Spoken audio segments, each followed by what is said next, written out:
Good morning, everybody, and welcome. There we go. There's our usual echo thing. How are we, Zach? I figured it out. We are good. That's engineer Zach saying good morning. Killing it right from the get-go. This is our standard operating procedure. Good morning and welcome to the Van Eaton Gallery's World of Animation auction. We'll be starting in just a second here. This auction runs, as you know, if you've been here before, this runs on its own.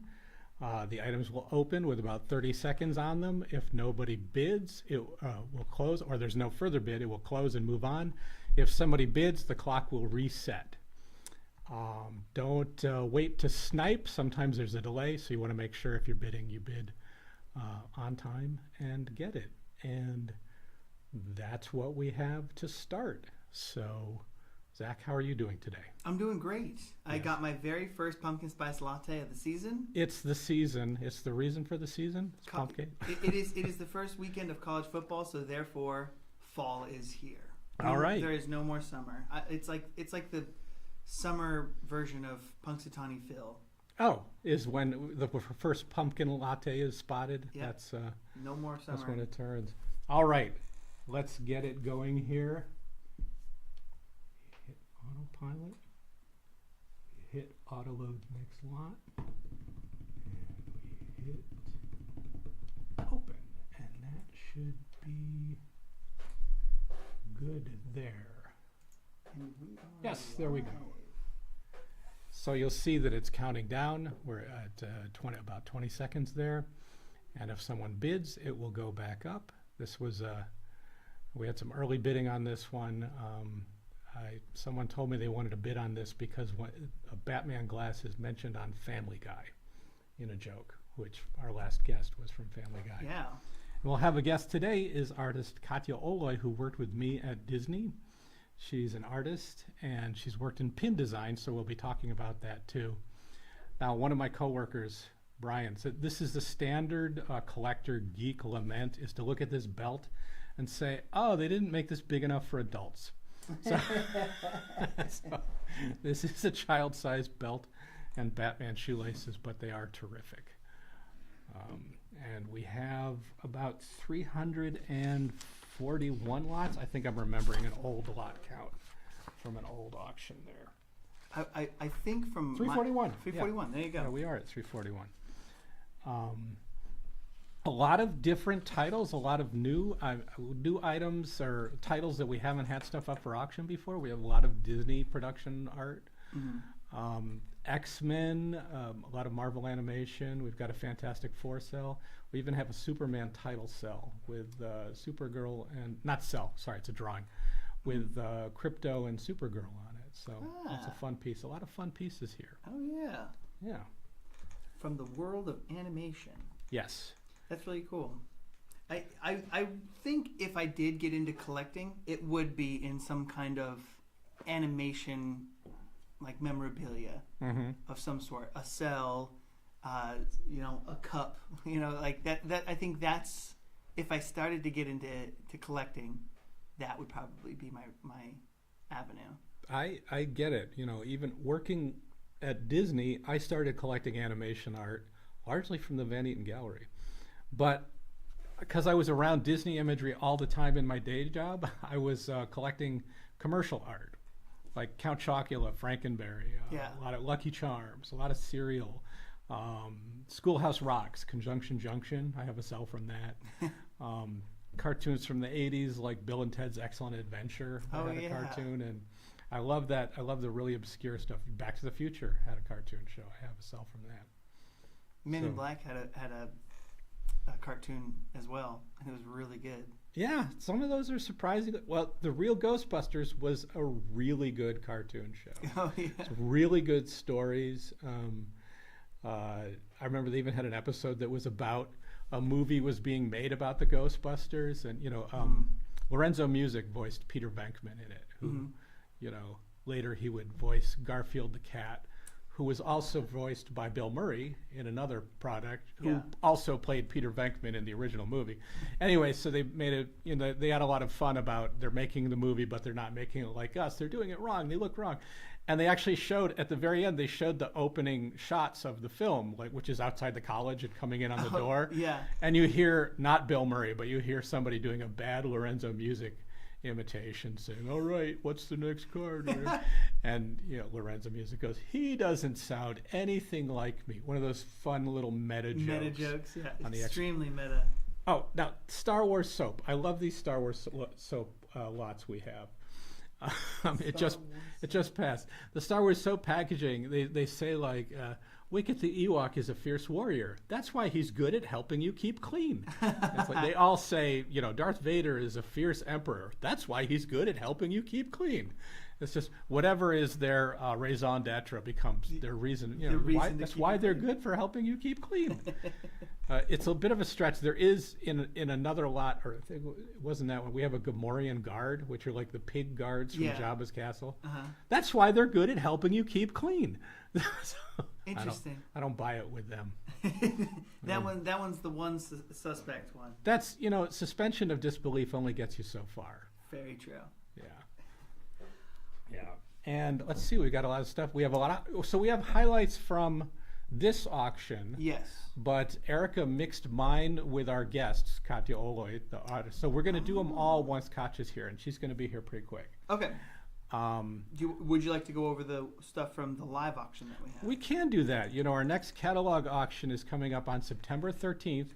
Day one, September 13th, is going to be live across our platforms. We have phone bidding. We have in-person bidding. The exhibit is open right now today. If you can come here to Studio City to see the stuff on display, it's a great exhibit. A lot of fun items in that. What do we have for highlights from that today? So our first highlight will be lot 36 from the live auction, a rare Apocalypse Now Japanese poster. Oh yes, this is a beautiful poster. It's huge.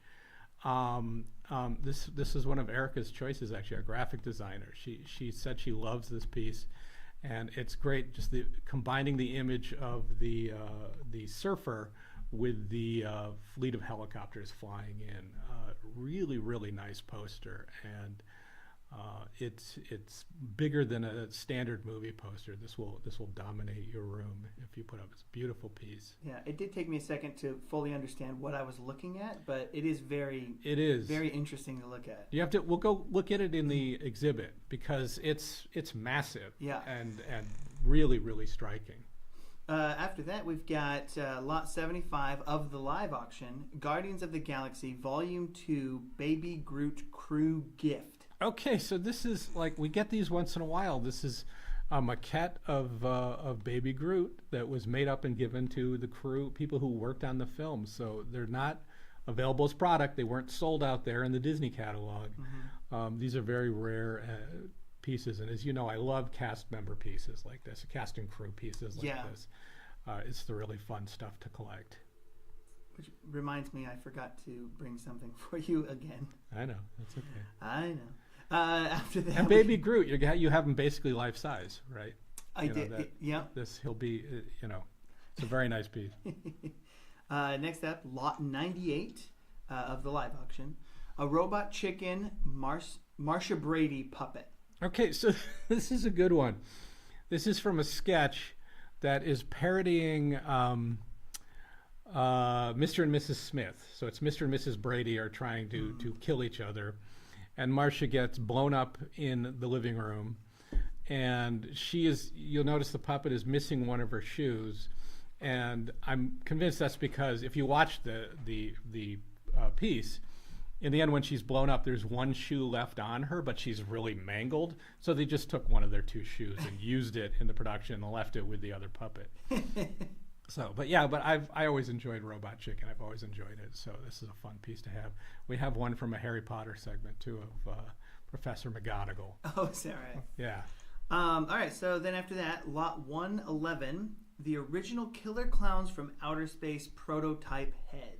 Yeah, so this is a really, really interesting piece. This is this goes into the origins of Killer Clowns from Outer Space, a cult film from the late, I think it was 89 or 90 it came out. Yeah.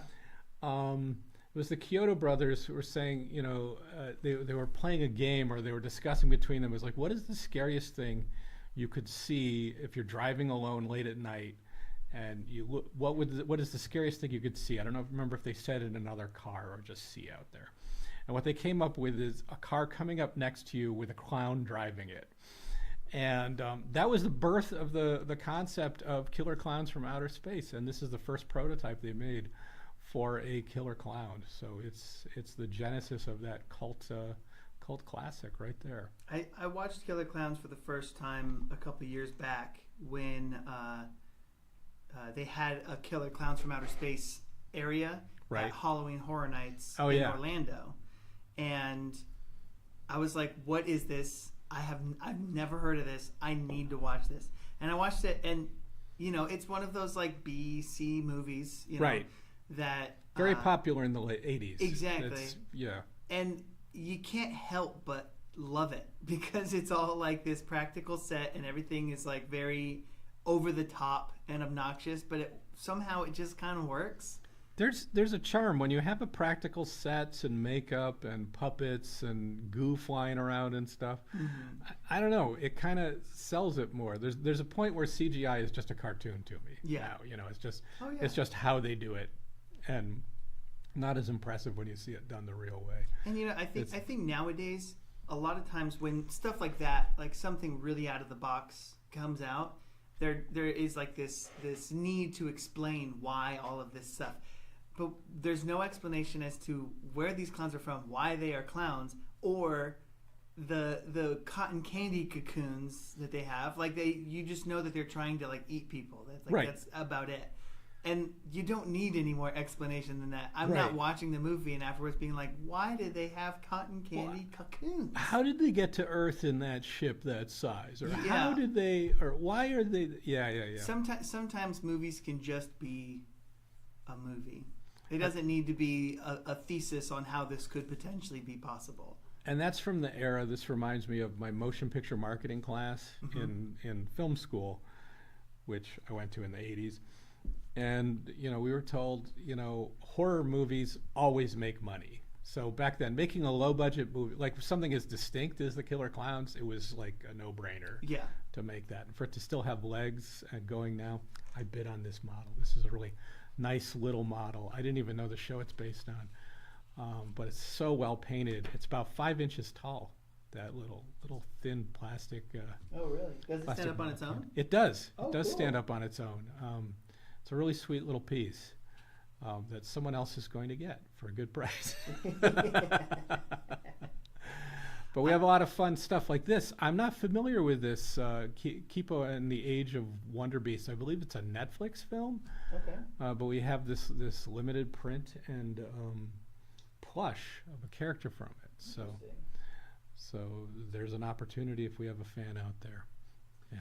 All right, what else do we have? We've got one final thing from the live auction on September 13th. It's lot 436, a WED Imagineering Maleficent model. Oh, this is creepy. Yeah, I was going to say, those eyes are definitely something. This is a really beautiful piece, and we're not sure. I was studying this. I can't tell if this was done for the walkthrough attraction, which in the 70s they switched to figural pieces like this. If it was done for a Main Street Emporium window, which had figures like these, or if it was part of the design of a figure that was sold. Sometimes Disneyland back in those days would sell very limited numbers of figures of Maleficent or Chip and Dale that were made by the same people that made the Emporium figures. So this might be a piece of those. Anyways, it's a really distinctive piece, very carefully made. The sculpting and velveteen finish on her hat there, or her head, is really beautiful. And she comes with extra arms too. So if you want to spook somebody, you got this whole model of Maleficent. Yeah. And that is all we have from the live auction on September 13th. All right. I'll throw that promo up one more time. How about it? That is good. Yep. So Saturday, September 13th is our live auction with an auctioneer, which you can see across platforms like always. And then on the 14th, we have a second session, which is only here on iCollector, kind of like this right now. But you can see that online. You can check out the catalog for that online. We have a lot more Spider-Man comics in that one. A lot of great props, movie posters, all kinds of things. So yeah, this is something new we're trying out, kind of a hybrid auction between our two formats. Yeah. Yeah. And that's what we have. That's what we have. We haven't. You weren't with us last time. I was not. You had my lovely wife Kaylin with you last time. The better, and no, I won't. Okay. Honestly, the better half is an understatement. Yes, the better half. No, and we're better always, engineer. We've never been disappointed by an engineer that has been here, and we're lucky to have exclusively Disneyland, Dapper Dan, and Disney singing performers in your wife. I try to keep the people that do this to Dapper Dan. To Dapper Dan to standards. Dapper Dan standards. Yeah. If you can sing in Disneyland, you can run the podcast run run the bids at Van Eaton. Yeah. And so you were away at a competition. You did well. I did a small barbershop competition. Generally speaking, barbershop competitions are a little bit bigger, and you know, it's a little harder to win those ones because everybody's very good. This one was more of just like a fun, come and sing, grab 3 guys, sing a song, small competition. We ended up getting second. Right. With Nick and with Jacob, our 2 other engineers from here. Who've both been here, yeah. Yeah. And then our 4th was a friend of ours named James, and we got second. But we only got second by, 3 points? I think 3 total points, which ended up being about 0.56 of a percentage. So we got second very close to a group that is established, so that's nice. But yeah, it was just a fun time over in Long Beach with a chorus, barbershop chorus by the name of Westminster, one of the world's best barbershop choruses. What is a barbershop chorus? I imagine this refers to numbers. Yes, correct. It's the same idea. There's Right. only 4 parts, but there's sometimes upwards of 175 people on stage. Oh, wow. Yeah. But yeah, it's the same concept, but just with a lot more people. Cool. Yeah. Very, very cool. Very, very fun. All right. Well, I got the word Katia is here now. All righty. So we will take a little break, keep bidding, and we'll be right back.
And we are back. Thanks for hanging in with us, everyone. I'm joined by my good friend Katia Oloy, artist I know from Disney and animator and a great friend. And here we are. Mentally ill person. Well, as are we all. Yeah. But this here we are. You can see we can watch the auction live up here. Yep. We can talk about the stuff going on like now, like this Wind in the Willow storyboard. Mm-hmm. This is a photostat like they use as tools at the studio. Yeah. This is a great one. I picked this one out myself. This is the Toad jailed one. It's right the whole climax of the Mr. Toad section. You know, when I was in animation school, we were taught how to pin up, because at the time, storyboards, they were boards because you would pin drawings on the board, right? Right. And so we had to learn how to properly pin our drawings to a board because because you're moving the boards around a lot. Right. And the individual drawings too. Drawings too. So instead of pushing the pin through the corners every single time, we were taught to like put the pin in at an angle. Okay. So that the pin is basically holding it by the side of the pin. Oh. You know, it's like a little hat shape. Yes. It's the brim of the hat that's holding it down. It's not actually pierced all the way through. The edge of the pin is pressing the edge of the paper as opposed to just running a hole through it. So that when you switch them around, you can kind of just pull the art off. Exactly. Or maybe loosen one and pull the art off. Yeah, so looking at that photo made me think of that. That's kind of interesting. I didn't know there was a technique of that. And what I've enjoyed here... You know, we've had Tony Anselmo in here talking about voice work, and we had Skip Torvinen was in here. He's a prop master for 30 years. So cool. So we're getting all these great conversations about different parts of the industry, and you're the first person to talk about storyboards and the specifics of it. And that's what I love, is just learning these little things about these things we love. I mean, I love these storyboards. Yeah. I've never considered that they're telling you, no, don't put the holes through. Yeah, I mean, art school is more than just learning how to have a really great line, right? You are being taught how to talk about your work, how to preserve your work, and I feel like animation being a new art form, I mean, it's been around for 108 years or something. You're talking about film animation? Film animation, right? Like it was about 100-something years, because I think it was the 20s when it started. Well, I think it's as early as around 1900. But okay. Gertie, yeah. Gertie is what I'm thinking of, right? Gertie was 1920s. No, earlier. Okay, well. Earlier. It's a good thing I'm an artist, not a mathematician. See, if Mike was here, he'd get him. And by the way, I'll excuse this. I've said this many times. It's like we deal with a lot of stuff here. I can't keep track of all the Disney names in my head. Like if you say, quick, what's the difference between Claude Coates and Clyde Geronimo? I'm like, I don't know. I look it up. I know, what their animator. No. It's very hard to sort it all out. Are you speaking of Gertie the dinosaur? Yes. That is 1914. 1914, okay, yeah. So we used to have a Winsor McCay poster right over there. Now it's the Little Mermaid. So I don't know why the change, but.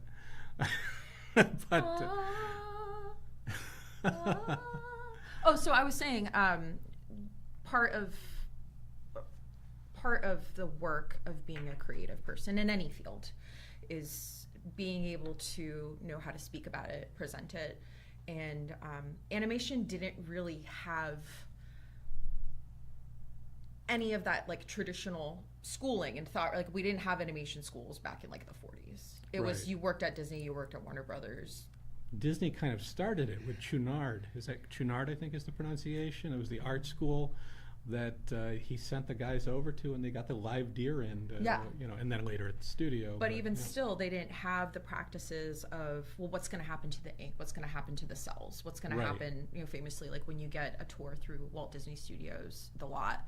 They'll take you through the tunnel and they talk about the cells being destroyed because they were like, who cares? Like, it's just. Well, yeah, Roy E., Walt's nephew, famously talked about with the animators throwing the cells from Snow White and Pinocchio down the hall to slide on them. I mean, it sounds like a great time to me. It does. And, yeah. But I think as we progressed in the industry, we really started to create a sense of sensibility and awareness and a process, right? Of like, okay, well, if we're moving around boards all day long, if you're putting a hole into this thing, picking it up and moving it, it's just easier to pin it that way. Right. And then to keep going. Yeah. Same thing with like mounting artwork. You don't want to mount it with a type of acidic glue that's going to melt the paper. Which we see sometimes. We have artifacts that have a browning to them now, because they weren't. I mean, when they're using these things for production, they're only considering using them for a year at most, maybe. Yeah. They're not considering that this storyboard is going to be kept and shown as art in 100 years. Yeah, and loved on, right, and really cherished by people. So I want to back up to a phrase that you just dropped that Okay. people might not know exactly what you meant by this. And you said it's not just about having a great line. Yes. And now this isn't about branding stuff on your Etsy page when you say a great line. Correct. What do you mean by a great line? Line in a creative sense could be used a bunch of different ways. So in the context of how I meant it was the draftsmanship, having a great line. Yes. Right? But you also have things like line of action. You have the way that a character poses. The line of action that a character moves through. That is what I think a lot of more animator people would think of. But for me, I'm just thinking pure draftsmanship. That's Because people think that that's all that art is just you could just do this all day long. right. And that's what makes you a great artist. And it's actually far beyond that. Yeah. Yeah. I mean, that's what I think of a great line. I've told you I wanted to be a cartoonist when I was in high school and before, and now I have been cartooning regularly and doing single panel cartoons for about 3 years now that are getting published in a gaming magazine. I'm so proud of you. But I'm always like, I'm hard on my own line. I'm like, my line is not as strong as I want. But then I've come to realize that my line is distinctive to me. You know what I mean? It's like I watched some YouTube videos on here's how you can draw a place, and they're like, here, you do these, this is this, and I'm like, okay, you're drawing an inn, but it looks like anybody drew it. You know what I mean? Yeah. Where I don't know. You get what I'm saying? It's like between the self-creating it and just doing it, trying to make it look like everybody else, is not art to me. Yeah. Yeah, I mean that starts to open up the conversation about, well, what is professional creative work versus production work versus art? Right. It's kind of like writing and copywriting. We do copywriting here for the catalog, and it's good. And we're there's an art to it, and we try to be descriptive, accurate above all, but descriptive and appealing to read. But it's different from creative writing and narrative writing by a long way. Just to clarify, copywriting in terms of, we speak of copy in terms of... copywriting with a W. With a W? I didn't know that's the... Well, because I'm thinking copywriting like what goes under a caption and like what goes in, like that's copy work. You're right. I'm making the not copyright like this thing. The C circle. Yeah. Yeah, no, I'm making the distinction between your work is copyrighted, it means nobody else can use it without paying you. No, writing copy, WRITING, copy, is writing copy for, it's, brochures and catalogs, auction catalogs and things like this. It's not, it's differing from, writing stories or writing cartoons or that sort of thing. Yeah, I mean, to your point, it's a line of design. Yes. When we talk about character artists versus character designers, I think you're starting off in the animation career and you're like, well, I want to be a character artist. And then you learn actually a character artist is a person that sits there and does turnarounds, and they are doing the mechanical production drawing of the process. A character designer is somebody who is putting thought, and there's a process to why a character looks a specific way. Right. So maybe on a more technical level, maybe they're not creating production assets like a turnaround, whereas a character artist is the person physically building it. Right. So same thing with writing, right? You have purpose behind each. Yeah. Sorry. That's okay. Let's back up to, I want to talk about when I first met you. We were in an amazing, I don't know if it was still called Digisend when you came. Digisend by that point I think had been acquired by Dimji. Yeah. So I'm like the Dimji era. Wait, what's Dimji? Disney Interactive Media Group. Okay. Yeah, I know. Yeah. We became part of, I guess we got acquired from our point of view, because I was Digisend before it was Dimji. Yes. And I still think of it all as Digisend. It's just it was Digisend became Disney Interactive. And it was this amazingly creative group of people around 2010 to 2015 is the window there. It's after the archives for me. And it was this little, like, I don't know how to describe it. It was like this little satellite of Disney that was doing this great creative stuff early on the internet. Yeah. Under with Oliver Luckett and Rob McGray there, and fantastic, exciting, fun, creative stuff. I think the energy was like the early Hyperion days for Disney. You know what I mean? I mean, it was early YouTube days, right? Like, yes. YouTube was still kind of in its early stages. I don't think they had built the sound stages out on the west side yet. We went and visited them early on, but later in that time, like around 2013, I want to say. Yeah. It was a good time though. I remember the Moon Room. So we had a room that was just like the office was like half an office, half a set. Yes. There's no other way to describe it. And the Moon Room was like a place to have meetings, and it was like these big carpeted steps. I forgot about the Moon Room. I loved the Moon Room because the Moon Room had these. I'm sure this was incredibly expensive. Right. Well worth it though. These rocks, but they're pillows, and so you could like squish the pillow. You make yourself a little nest in the pillows, and it just felt like a really great. And there was a whiteboard in there, and it was like this intimate space. I think that's the first spot that you and I worked together. Actually, I met you, and there was a project going on that we ended up talking about together. But yeah, that was a really great place. We had the War Room, was kind of the big Dr. Strangelove table. Remember? Yeah, it was the War Room because it used to be a TV set or Did it? news set. I don't know. Water break. Yeah. And then of course there was the table that I loaded with collectibles that ended up. It wasn't a corner, but then it ended up in the kitchen. Anyways, we're talking about a lot of stuff. And most importantly, the Walt Disney desk. Yes. Because that's when I first heard of you. There was a Walt's office set there that was used for behind-the-scenes stuff for Saving Mr. Banks. Some interviews were filmed in there and stuff. I was part of dressing that set.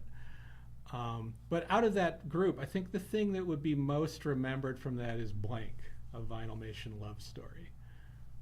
Remember Blank? Yes! Sorry, it took me a second. I know. I just hit you with that out of nowhere. But yeah, I mean, we had worked on a bunch of different things. There was Out of the Box. Do you remember that?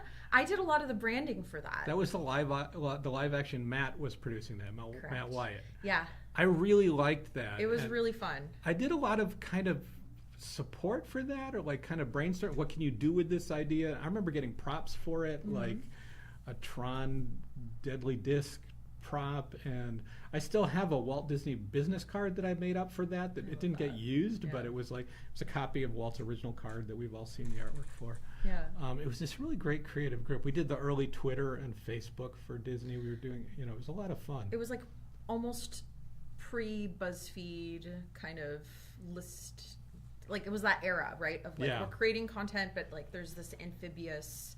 Like we're still doing blogs and lists and websites are more of a destination than apps. Yes. Because Instagram didn't really take off until I think the year that we had met, which was 2011, 2012. I mean, I remember a presentation being, look, this site looks great on your phone and on your computer. Like that was a new idea. That was like, we're like, wow, this is a game changer. Yeah. And that's just the world now. You know? It's just the normalcy. It's always funny when you find a site. Usually it's a fan site, like, I'm a fan of the Mike Tyson cartoon show, and you find a website for it, and you can tell it was made in like 1998 and hasn't changed. Yeah, it's fantastic. I made one of those on like Angel Fire when I was younger. Yeah? I made a Sailor Venus one.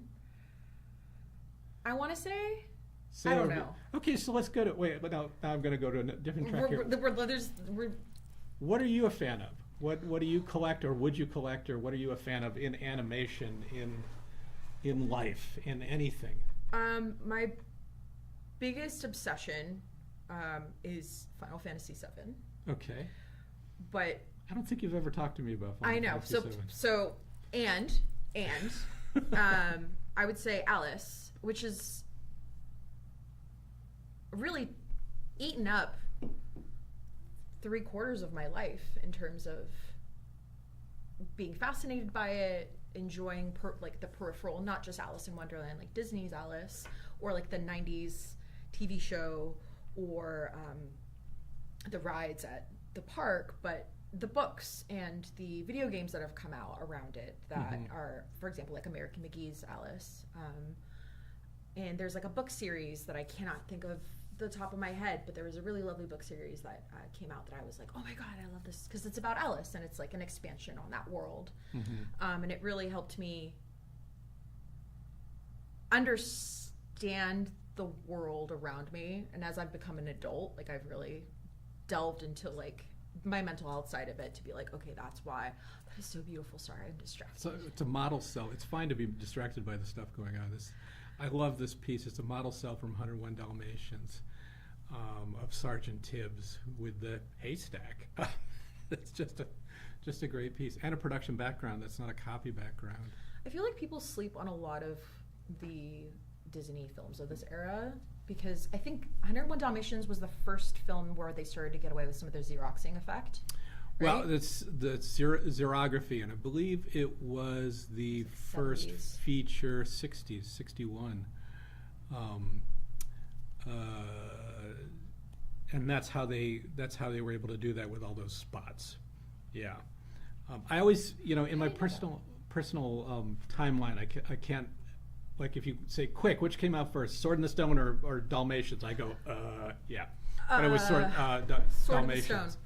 Yeah, so the xerographic process helped them to animate all these dogs with all these spots. And there's a count, which if somebody had access to a computer, he could find very quickly a count for how many spots were drawn for 101 Dalmatians. 3.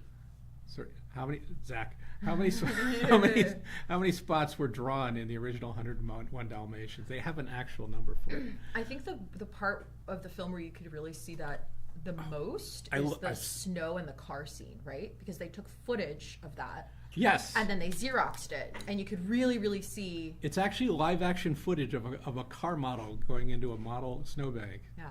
There are 6.5 roughly million spots for the Dalmatians animated film.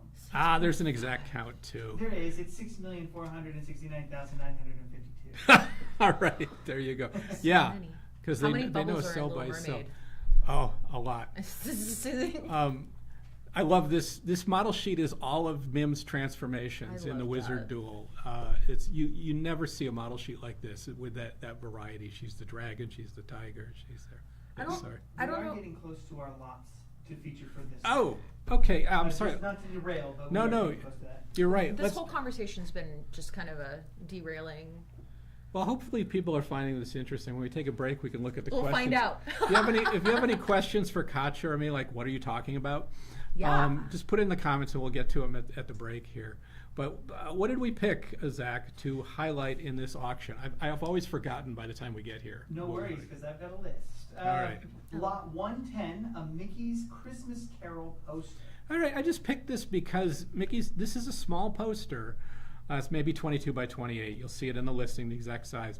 But you don't see it that often. Mickey's Christmas Carol did not get its own one sheet.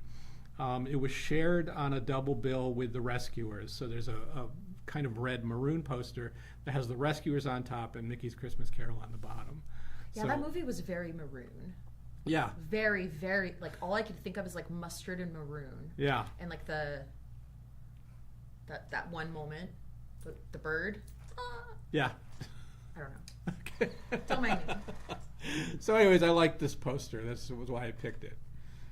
I think I saw that one, and I remember being really struck by how beautiful all of the work used to be. Like, We're talking about Rescuers? just any of the like old posters and Oh. cards, and like you could see there was like an illustrative love and The care. design to it, yeah. Yeah, that again, it's that it was still walking that line between like art and production and just to create something beautiful, and also like we got to sell posters. We got to sell them. We got to sell a product, right? And it's a tough line to walk because you really want things to look beautiful, but you also want it to do its job. Right.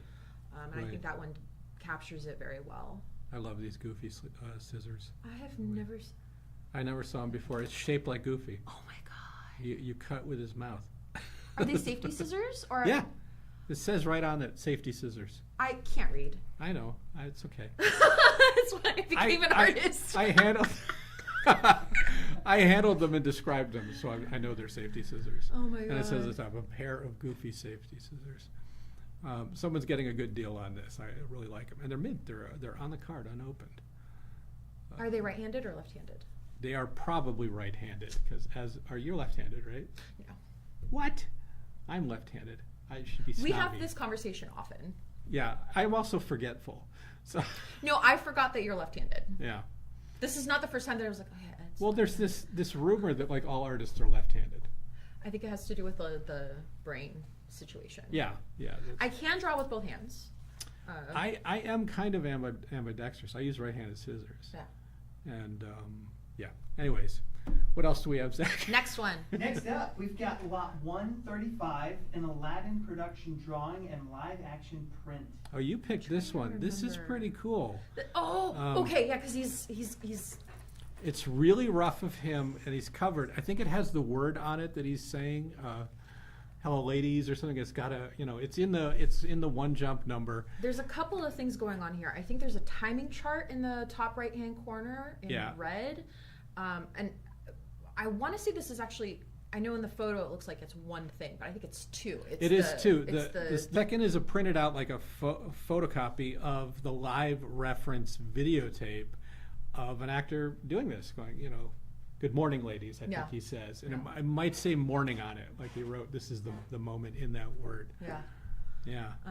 But I picked it out just because I feel like there's so much of like a principle of animation that is really shown here, right? So one of the principles of animation is follow through. So you see the weight of the fabric following through. And so when you start to look at these live action references, especially like famously there's like a bunch for Alice, right?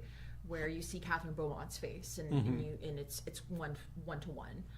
But then you have moments like this where it's like clothing and hair that enhances the moment of like maybe the hair's taking, Spirited Away is famous for that, the hair's taking a long time to settle, or the clothing is following through, or the sheet, I think that he's like something like that. And also like it to me it looks like a throwaway drawing, but it's not. Like there's so much thought and process, and like someone was sitting there thinking, I don't know if it's an in-between because I don't remember seeing. There's a process. It's not a numbered drawing. I don't think it's a circle drawing. Okay. Keys are usually circled. In-betweens are usually underlined. We have another key that we highlighted. I love, by the way, the Robin Hood stationery. I've never seen another sheet of it. Yeah, that and there was like an envelope. Yeah, there was a couple of really beautiful Robin Hood pieces. I feel like Robin Hood doesn't get enough love. Yeah, it falls in that little moment. It's after Walt's era and before the Renaissance with Little Mermaid and all that. Yeah. So, but Aristocats and Robin Hood especially, it's, Robin Hood kind of invented furries, right? Famously. I mean, yeah. Look at him. I'm just saying. But some great design to it. Yeah. What else we got, Zach? Next up, we've got Lot 152, a Mulan Ping production drawing. Oh, this is a great pig read. And talk about a drawing where you know exactly the moment. It's from Be a Man, I'll Make a Man Out of You, the song, when she's trying to catch the fish and she comes up with Yao's leg instead. Yeah, this part. Beautiful character drawing that I wish I had in my collection, to be honest. What's really interesting too, you'll notice sometimes there's usually 3 or 4 colors on these production drawings. You'll see red, blue, green, and if I remember correctly, green is SFX, so water, sparkles. I could be wrong. It's been a while since I've been in college. Red. It might differ from house to house, but that was my understanding. I'm deferring to you. Yeah. And then blue was used because for backgrounds, and I believe it was used because it doesn't photocopy the way. Right. So it doesn't transfer. Oh yeah. Well, traditionally you'd have blue line would be extra notes, and so you might even have text that's noted in the middle of the drawing. Yeah. Because it's not going to transfer. Yeah. Yeah. Yeah. And then I want to say red was camera. I could be wrong. I'm gonna the water of truth. No, I don't know. It's interesting. What else we got, Zach? Next up, we've got lot 165, a studio-used concept photograph from A Bug's Life. Oh yeah, this is one of your picks here. We've had a few of these here. These style prints that were used by Pixar in making the film, and yeah, I mean one of the many drawings that we never really see. Yeah, there's so much work that goes into any creative process. Scott, who we worked with, who was the art director on It's a Small World, the animated series, his mentor told him something that really he then passed down to me, which was for every one good drawing, there's 10 horrible ones. And so and then so when you think about, like, you see something like this, like maybe it didn't make it into production, maybe it didn't make it into a book, and this is this person's like not good. Like, so imagine how good the one good drawing was. Like, this is one of the 10 that they had to go through to find the solution of the final. Well, it's any final character you have in a film, there's a pyramid of artwork that got them there. Yeah. From a rough concept to maybe a line in a book that the film's based on, and all that stuff that comes to make that final character as they exist. Yeah. Okay, Zach, what's next? Next up after that is lot 170, an Atlantis, the Lost Empire, Helga main key drawing. So here you go. This is, Gabe in the gallery was really excited about this one too. Good. This is a circled main key. What does that mean, Katia? So a main key is, usually it's an odd number because math. You have only a certain amount of papers, right? So for example, you do keys on your first keyframe is a 1 and your second keyframe is a 12. We're talking about like in a short, or I'm sorry, in a shot, like all of one shot of a character. Right. And your in between in that case would either be a 6 or a 7, depending on are you on 1s or 2s. This is a lot of animation math and talk, but the way that they would discern what would be a key pose was by circling it. So for example,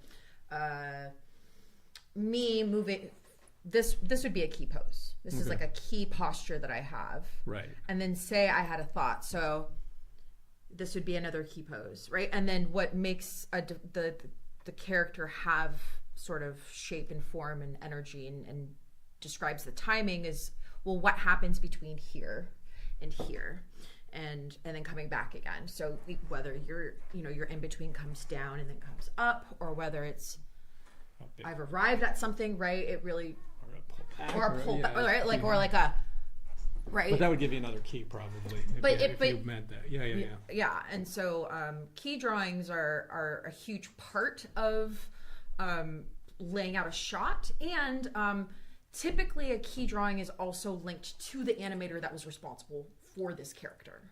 In-betweens may not necessarily be, so like for example Glen Keane. Glen Keane's not going to sit there and draw every single frame of Little Mermaid. He might do keys of Ariel, right?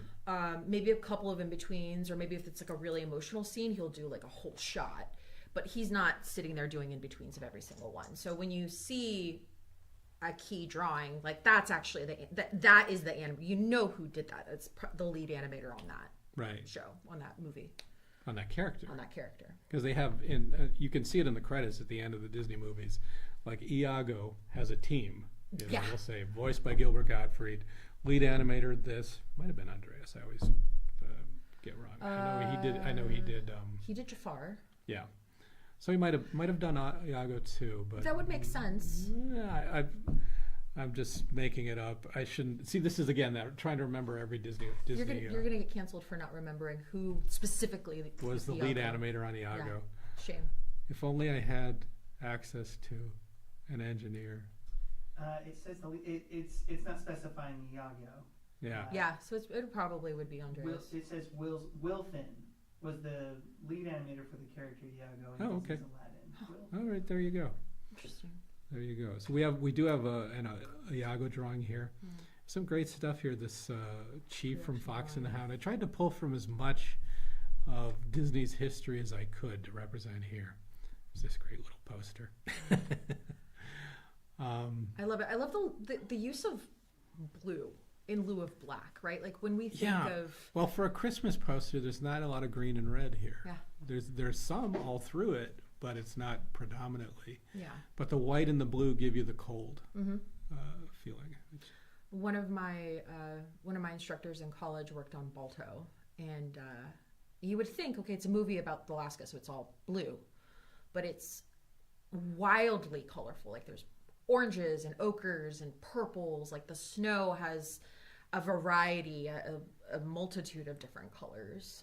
So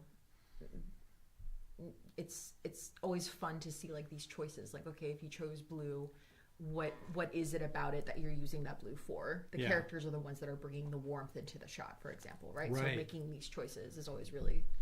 We have in the catalog auction, the September 13th auction, we have an Ivan Earl background for Sleeping Beauty with a cell of Briar Rose. And this background is from, it's as the fairies are walking her to the castle. So it's just before sunset on her 16th birthday.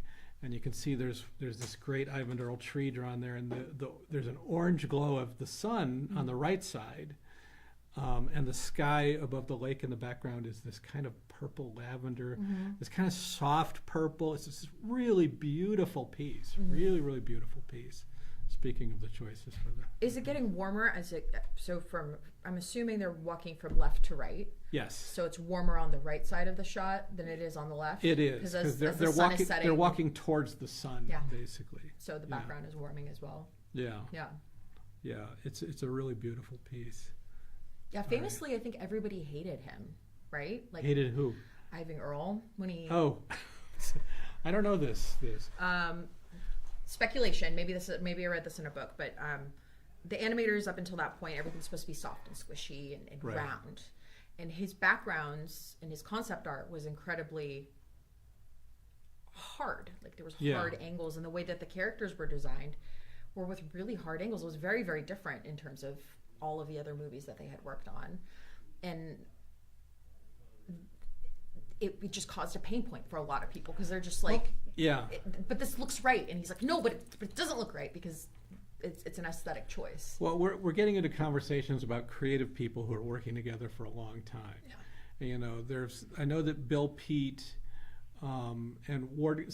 I think Walt said that Ward Kimball was the only genius at the studio once, which is only going to kind of, you know, maybe not sit well with other people, or it's like it's an unfair distinction. Like a lot of people there were geniuses in their own fields and in the right way.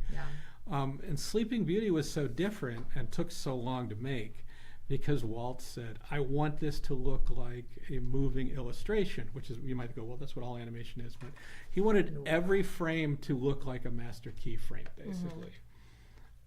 And he handed the design, as maybe paraphrasing a little here, but he just said, nope, this is all going to look like what Ivan says, which was very unusual for the studio process. So I might not say that everybody hated him, but I could say that there was friction with him on that project for sure. For the correction, it's okay.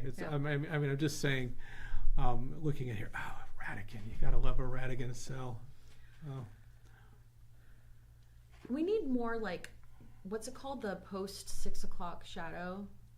5 o'clock shadow. It's called. I don't know why I said 6 o'clock. Post 6 o'clock is a little thicker. Okay. We need more characters with a 6 o'clock shadow. I feel like we don't have as much of that. I think they're prevalent. Yeah? Yeah. Well, in animation, I don't know. Does it lend itself to CGI animation? I don't know. I just always, like, when I think of, like, the Hanna-Barbera era, like, everybody's got a 6 o'clock shadow. Well, they just drew, like, 5 o'clock Fred Flintstone, well, Homer Simpson just has this kind of gray field in part of his face. Was that what you mean? I never considered... Is that supposed to be his 5 o'clock shadow? Yeah, come on. I'm...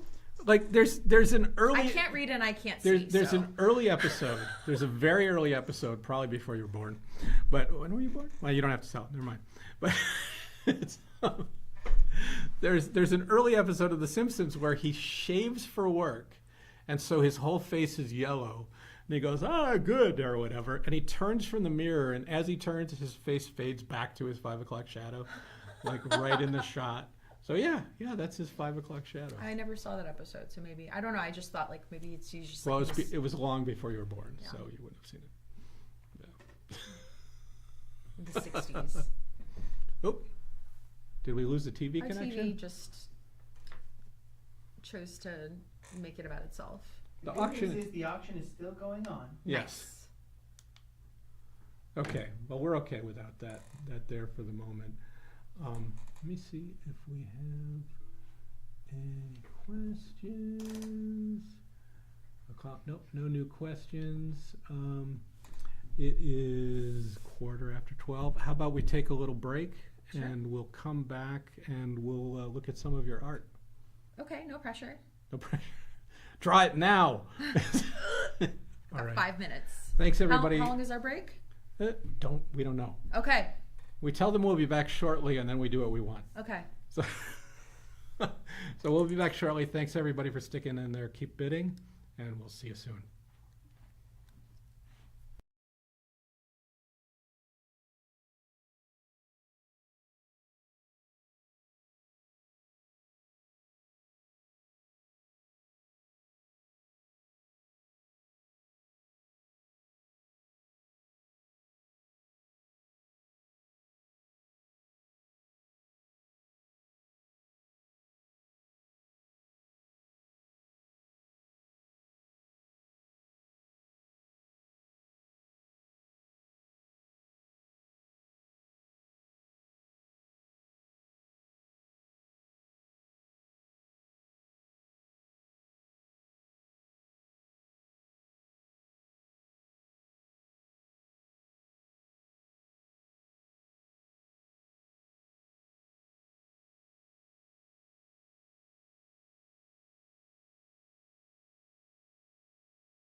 Hello, everybody, and we are back here at the Van Eaton World of Animation Auction. Thank you for joining us.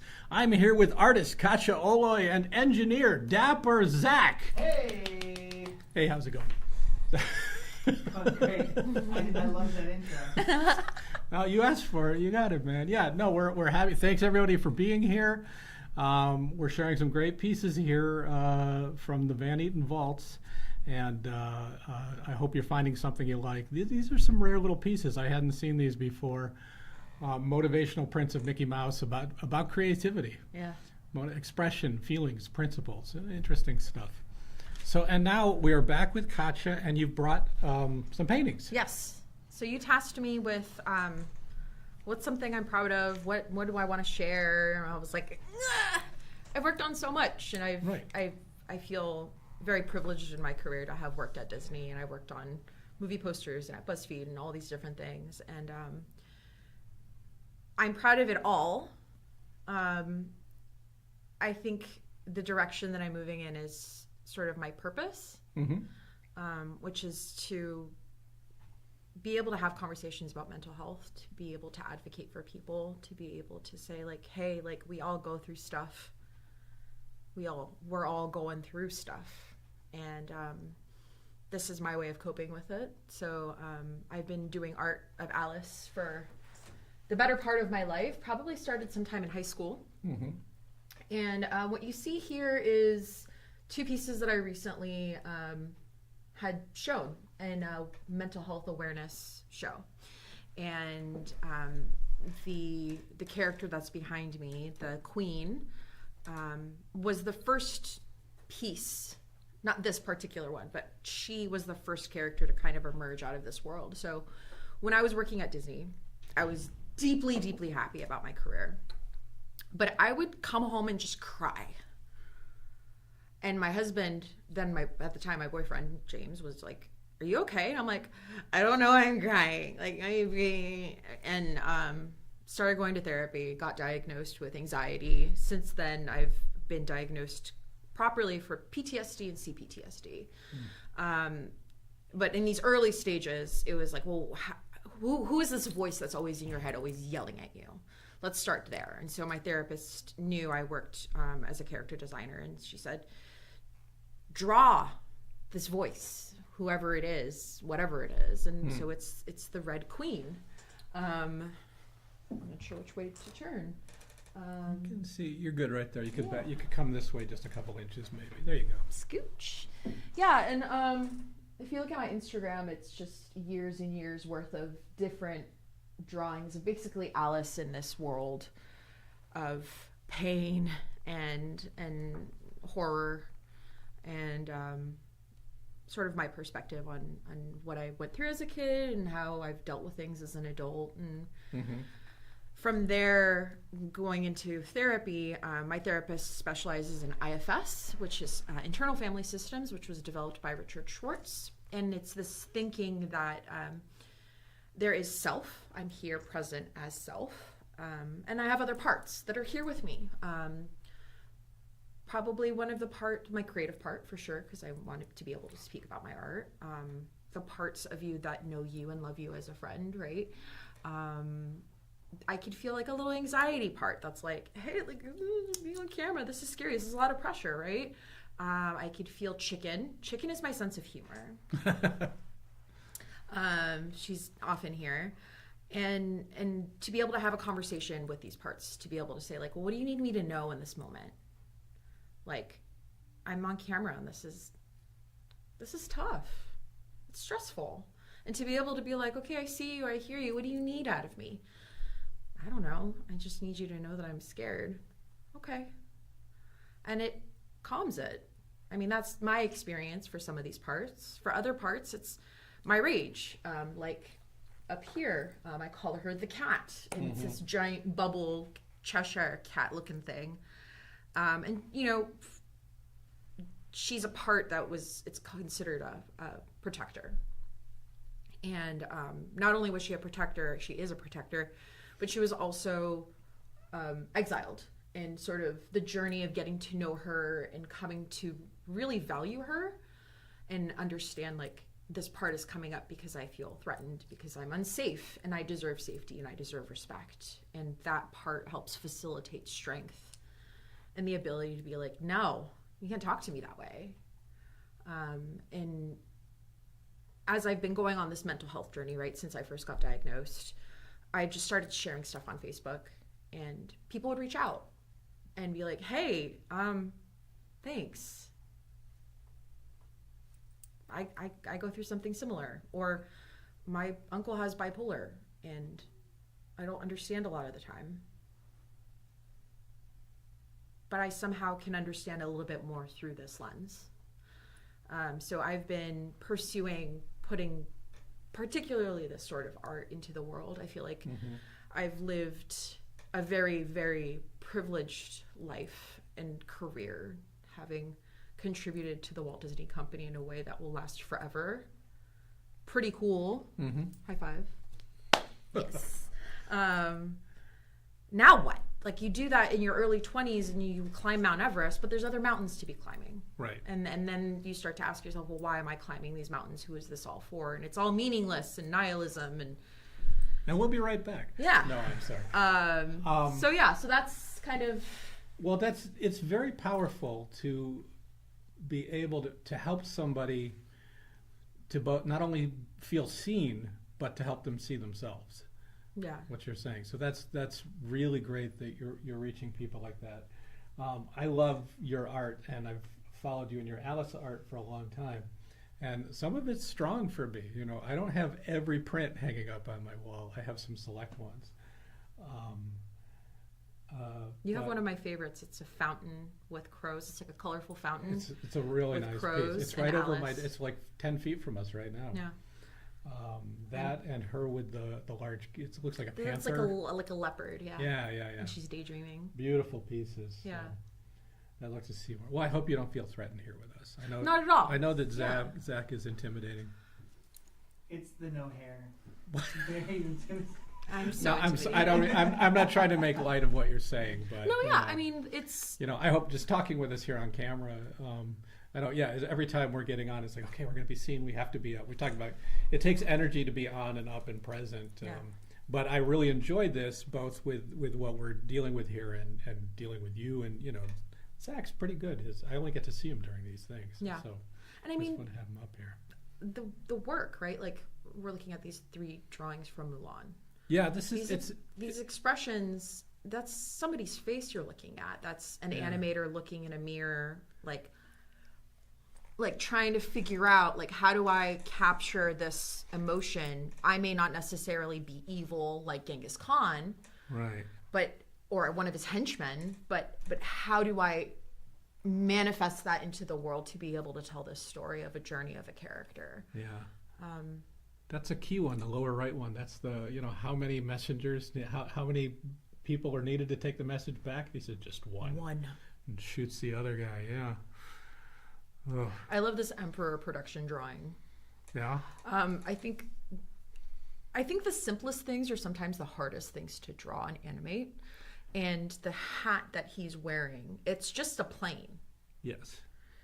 But to be able to animate just a plane, right? It's incredibly, and just like from a technical level, it's incredibly difficult. Never mind like these robes and this person, he's got this beard, so there's like gravity that you're like, from top to bottom, it's a very complicated technical drawing. Right. And like the choice to only have his fingers showing. Mm-hmm. The fact that he's looking at camera, but there's not an intention to break the fourth wall. Right. Because you are the character. Right. That's who he's staring at. Yes, the horse. The cow. Khan. The cow. and again, another incredibly difficult piece of production. Like, to be able to draw a horse, already very difficult. To be able to draw a horse talking, super difficult. To be able to draw a horse who doesn't speak, having an expression and saying something is like, every time I look at any of these production drawings, it's like I'm blown away. Mm-hmm. And even just like the graphical elements of it, the choices that you make of how his cloth hangs on his clothing, like looking at the silhouette, how it affects everything else.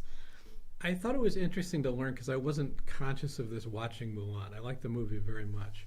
But when she is Fa Mulan, her face is softer and rounded here. And when she's Ping, there's a little angle here. There's a little, she's dressed, disguised as a man, but it changes the shape of her face, which changes how you perceive her. Yeah.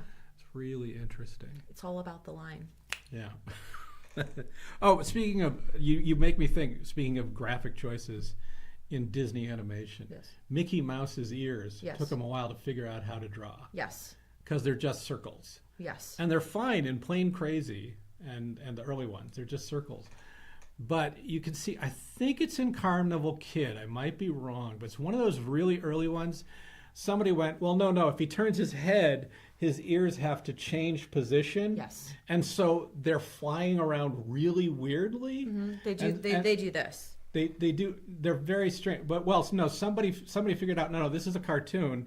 They're just two circles. If he turns, they're going to kind of stay the same. Yeah. They were treating them as if they were actual like physical Sure, yeah, growths, yeah. which looked weird. Yeah. And they go, no. He's just a cartoon character. They're the two circles that are always over his head. You just draw them right for wherever his head is. Yeah. Instead of tracking their movement. Yeah, there's a really famous quote, one of the 9 Old Men. I don't know if it was Frank or Ollie, and it was like, you don't need to draw the bottom of Mickey's head. Have you ever seen the bottom of Mickey's head? Look like this? No. Or the top of his head? No. Because it doesn't look good, right? Like, Right. one of the principles of animation is appeal. Yeah.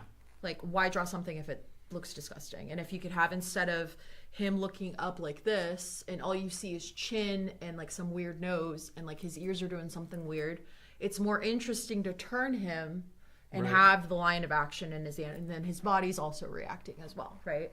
Interesting. The Epic Mickey team, they had a presentation when I was an intern. So this is 2011, 2012.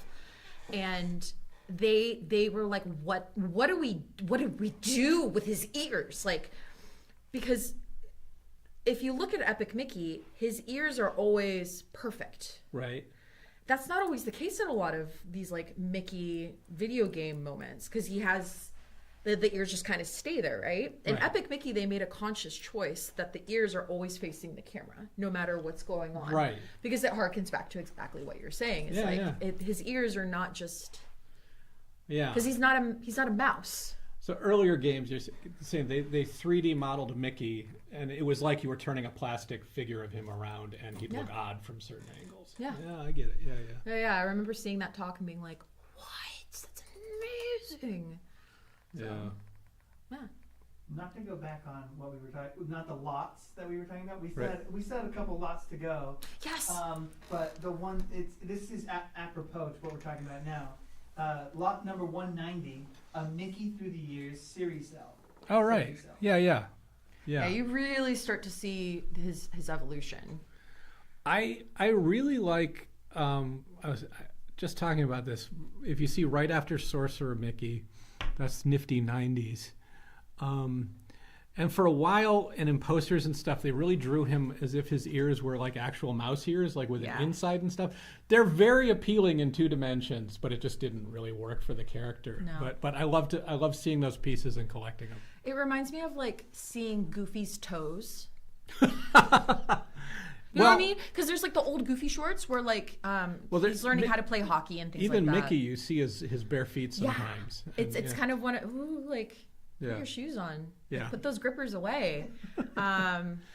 This Helga, by the way, this is from a deleted sequence. This is an early take on her first meeting with Milo, which takes place in a car. You can see it in the DVD bonuses for it, or online. You can find it on YouTube now. I'm really happy that they made the choices that they did for her character because she's incredibly feminine. Yeah. But they give her a sort of edge that is missing, I feel like, here. Do you know what I mean? Yeah, like her, yeah. like that she's a formidable force. Like she kicks what's his face in the face at the end of the movie. Like she's not just there for the looks of it. She's actually quite dangerous. Yeah. And so I'm really happy that they made the decisions that they did. Yeah, it's interesting. I love seeing what's deleted and development stuff. And I actually appreciate when you're like, oh, I get why they didn't do this. It's interesting to see. It's really interesting, but I get why they didn't do this. And also, yeah, here's our key drawing. It's a beautiful piece. Yeah. I remember. I'm gonna not remember this correctly, but I remember being in college and one of my instructors saying something about the hands. Like the hands in Atlantis were very, very specific, and they were modeled after a very specific. One of the animators had a very peculiar way of doing hands, I think. Is it Mignola's? They're kind of paper strip fingers. Yeah. If I mean they're kind of like Cookie has them, especially. Yes. Like he's got when he's. We'll see them in the next few coming Yeah. up here. They're kind of a square, like unnatural look to them that works in the design. But it's influenced a lot of the way that I draw my hands. I've noticed as the years have gone by. You also see it in like Samurai Jack, like this sort of visual choice that different artists are like, oh, I really like that, and we pull it through. I mean, not to toot my own horn, but what I've been doing in cartooning is I draw mittens, and then I just check a couple lines in it. That's what they used to do. Yeah, it's like I kind of like it and don't like it at the same time. Do you know what I mean? I mean, that's what I do. Is I'll do like the general shape of the hand, and then maybe I'll pull one finger out. Right. Yeah. Yeah. That's why is that the hardest thing to draw? Is like an okay sign. It's like because it's square and it's circle, but it's not either. I think it's the same thing with like a finger pointing at a table versus a finger pressing on a table. You have a tension in the joint. Right. Right. Otherwise, it's just. Yeah. Yeah, like.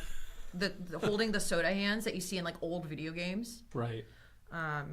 It's that tension in the joints. The same thing with like elbows, like breaking the elbow a little bit in the animation. So you see a character flailing their arms around. We know that in reality, nobody's bending their elbow this way, right? Unless you're hypermobile. Yeah. But they will draw it that way sometimes because it gives you a little bit of that sensation of like the tension of the joint. So sometimes you have to draw it incorrectly for it to look correctly. Well, even just in most animated characters' heads are bigger than they would be in nature.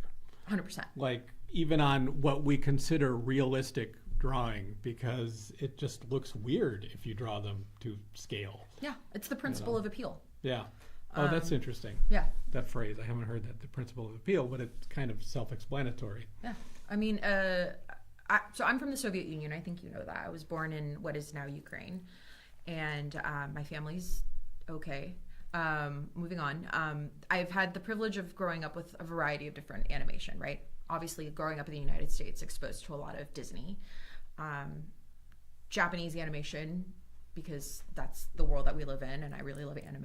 And then watching old Soviet cartoons has been really fun.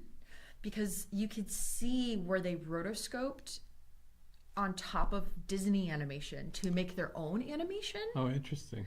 Yeah, and so you see these choices that were made for this one specific character, and then it's being sort of photoshopped onto another one, given a different coloring, different hat, different hair. Right. But you're like, no, that's very obviously from Robin Hood or something. Right. Sorry, I don't know why I went on this tangent. No, it's okay. It's interesting. I saw a little bit of Soviet animation when I was in film school. We had it. Somebody was visiting Cornell, which is in Ithaca, with Ithaca College. So we went over there. I remember that specifically for Soviet animation. There's a great drawing of Vinny, by the way. I love Vinny. That was it. Well, also famously, you can find this all over YouTube, where Disney, took their animation of Snow White, and why are they going to reinvent somebody dancing and clapping for Robin Hood? They just basically reused the animation. Yeah. I was surprised how much of the Jungle Book running around grabbing Mowgli between is from The Wind of the Willows. It's Oh. yeah, it's at the end when they're running around with the deed in the house or something like that. Yeah. It's just they take Molly and they make him into King Louis, and it's just yeah, you can find these comparisons. I'm gonna have to go back and look because I don't think I've ever caught that. Yeah, I didn't. Somebody on YouTube put them nice. together. you Yeah, know. and then the snakes. What's with the snake? The snake from Robin Hood and Jungle Book. Oh. There's a couple of shots that are like I'm one to sure. one. Yeah. Yeah, some of the dancing scenes. Yeah. But this puts me in mind of great character animation. Is one of my favorite things is I think it's Ollie Johnston did Kaa. No, Sir Hiss I'm talking about. This is what you get.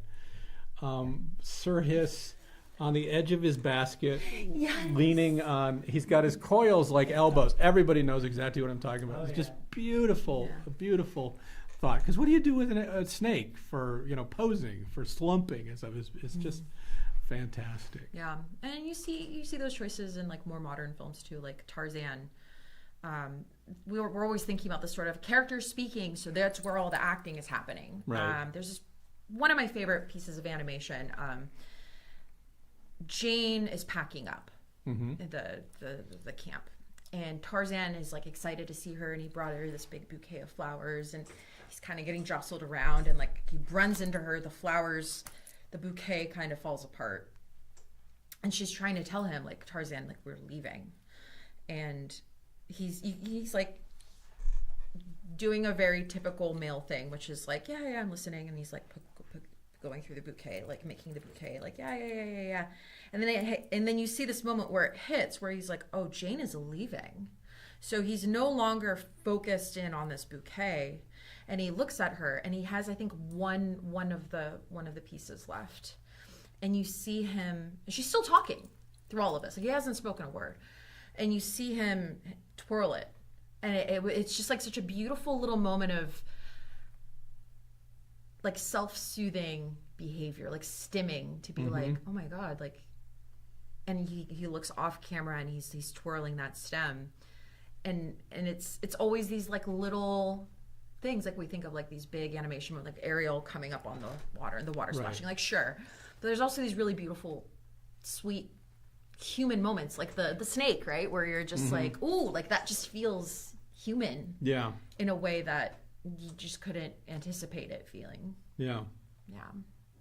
As a performer, it's kind of interesting to see animation acting, like in the sense of like how animators animate stuff, because in theater you need to keep everything big because you got to reach to the back row. In film, you usually want to keep it small because the camera's right here. And it seems like animation is a little bit of a mixture of the two to translate drawing into human emotion. Yeah. And it's very interesting to hear you guys talk about that kind of stuff.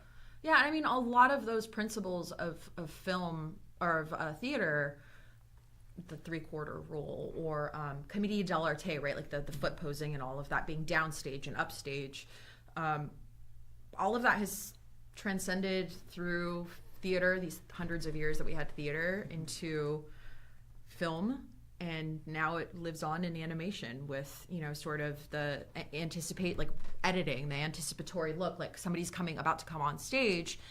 So everybody looks at them, which forces the audience to also look in that direction. And then you have the entrance of the character. I mean, it all influences itself. I actually really wanted to pursue acting and theater. And my dad was like, no. And I was like, okay, well, how about animation? And maybe video games, because I love video games. And what ended up making the decision for me is animation had more drawing. I was like, I want the more drawing one. So yeah, we took theater classes when I was in animation school, right? Like, because you have to be able to embody this character. And to this day, I watch somebody walk around. I think this is in the Frank and Ollie book. It's either the Frank and Ollie book or it's the Richard Thief and the Cobbler. Richard. Sorry. British animator. Richard. Anyway, that guy. Talking about walks, people's walks, or Williams. Richard Williams. Thank you. You look at somebody's walk, and it was Frank and Ollie, because it was 101 it was 101 Dalmatians, where they talk about the different people walking. And I remember like that really making an impression on me and being like, wow, you really do see a lot of person's personality in their walk. Like you see it in movies like The Birdcage, right? Like, like the how their partner when he like imitates Timon. I can't think of anything. The Timon guy. He imitates the way that Nathan Lane. Thank you. Nathan Lane does this wonderful impression of John Wayne, and Robin Williams is looking at him, and Nathan Lane's like, "What? Like, did I mess it up?" And Robin Williams is like, "No, I just never realized that he walks like that." But yeah, my dad was like, "No acting for you." Okay. Well, I know they Next use thing. Dalmatians. They use the example of the people walking their dogs early in the film, right? Because you see the kind of bohemian girl, and there's the little tight girl with the pug with the little steps, and then there's just Roger, just kind of, what do I would say, flopping along. Yeah, or something. He's kind of got that goofy walk. Yeah. Very much so. Well, and I think that's such a great advantage of animation is that you can do so much character development just in how you animate somebody. A walk it can be one thing or another, but it also can tell you a lot about the person rather than just somebody telling you about the person. Yeah. It's very interesting. All right. Do we have more selections at all? We do. Let's do the selections, and then let's finish up about your art, and then we'll take a lunch break. We've got about 6 more. All right. Well, Let's knock them out. Knock them out. So another lot we're going to feature is 254, a Tiny Toon Adventures press kit. Yeah. I'm so excited. we were talking about this. This is a great. It's early press kit. It's missing a pop-up element that it was on it, which there was. I actually haven't seen it. I just know it's missing from this. There was something that folded up and out of it. That would make sense. Yeah, but it's a really great set. It's got all those early sheets about the characters and the series. And we were talking about Tiny Toons and how, I mean, when I saw Tiny Toons come out, just a film student, I was like, we went bananas for it. Yeah, it was crazy. It was great to see something like that. Yeah, it was refreshing. Again. And, just to put this on the record, my most recent animation job was BuzzFeed. And they have an animation team of very, very talented people. And we still make press kits. Like this was a job that I had, was to make a deck that told who the characters are, who the demographic is, elevator pitches of the show. I just love that, like, this is just something that we continue to make over and over again. But yeah, when Tiny Toons came out, I remember it was like the same way that when Nickelodeon hit, it or like Ren and Stimpy hit, or like Simpsons hit, it like changed the tone, and it was like okay to be wacky, it was okay to be loud, because I think Animaniacs came out after Tiny Toons. Yeah. And it just, you could really sense that sort of, okay, we can let loose a little bit, and it doesn't have to be like happy sunshine bears and like this perfect dreamy thing. Yeah, it was definitely like kids turning into teens. Yeah. Like Tiny Toons was 11 to 12, and then Animaniacs was 13 to 15. And then you had Freakazoid, which I loved them all. But yeah. And it's interesting too, because I don't know if a lot of people know this. Those teams that work on those shows, things are a little bit different now, right? Because we have a global economy and whatnot. But if you worked on Pinocchio, you probably worked on Cinderella, and you probably worked on so on and so forth, because you stayed with the same studio for an extended period of time. So my understanding, we talked about this earlier, and the rumor that I heard from a teacher, which to me feels more credible because they worked in the industry, was that a lot of the people that worked on Tiny Toons ended up on Batman. Absolutely. 100% confirmed. And you can see, as the show progresses, they lose a little bit of that, but early on, it's got this sort of quality to it. When Batman the Animated Series debuted, it was groundbreaking, and it changed animation. It was so mature and adult themed, but it had actually kind of started with Tiny Toons and Animaniacs. And going back and watching those early episodes recently, I'm like, at the time we're like, oh, this design is amazing, and now it looks very crude to me. Yeah. And in fact, I mean, there's a specific shot in one of the earliest episodes with a security guard walking down a hall No, he's reading a Tiny Toon magazine. They did that on purpose. But he's walking down the hall, and I go, oh, that's Buster Bunny walking. That's not a guy. That's Buster Bunny. It's like they hadn't quite developed the full, they're human. And they developed a great stylized human walking and moving and action fighting, for that show. It's fantastic. Yeah. And then I love, just on top of it, Superman is literally, it's the same show with the lights on. It's like it's in the daylight and a different tone to it. That Warner Brothers TV animation at the time was amazing. Yeah, and famously, Batman is drawn on black. Yeah. So they were drawing on black paper, like their backgrounds and their layouts were being drawn on black paper rather than on white. Yeah. Again, this is a rumor. No, that makes sense. Don't tweet about it, but that's my understanding of it. Yeah. Yeah. No, that makes total sense. All right, what do we got next? Next up is Lot 261, a Ren and Stimpy original background. I picked this just like I was not a big Ren and Stimpy viewer. I was more Animaniacs and stuff. But this piece, you can't quite see the detail from here, Katia, but it's got these little rectangles that are sort of floating. Like you could frame. It's a bit mid-century. I remember. I think I picked out one of these. You could frame this and put it up on your wall as it is, and it's a piece of art. Yeah, the background artists that we have in animation, they don't get anywhere near enough love because it's beautiful on its own, and it's also not distracting from the animation that's going on in front of it. So that's a delicate balance for sure. And for Ren and Stimpy, this is interesting because obviously they're very surreal. They're very, emotive backgrounds. This is not a kitchen. This is a place where action is happening between the characters, that is depicted, and that's got to be difficult to pull off and follow through. Very interesting to me. Yeah, I was taught you only need one thing moving at a time in animation, because if you have a character talking around and moving and doing a bunch of things and the background's moving, there's a lot. Your eyes kind of don't know where to look. Right. So to be able to have that sort of focus of like, okay, here the background will be busy and noisy and the characters will be small and maybe they'll kind of be a little bit more quieter in their posing because we're taking the time and allowing for space to be able to take in the environment. And then there's other parts where it's like the animation is more important. Right, it's the same thing in movies and film, right? So you have like a two-shot of people talking.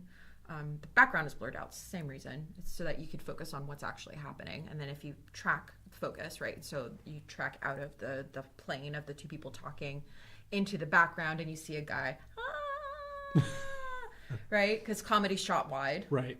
And then you come back to this more intimate shot, which is more drama shot tight. Right. Right. So like those things, it's in everything. It's in art for video games. It's in mobile design. It's in film. And it's much the way we function as humans and look at things. It's like I can't look at everything at once. It's true.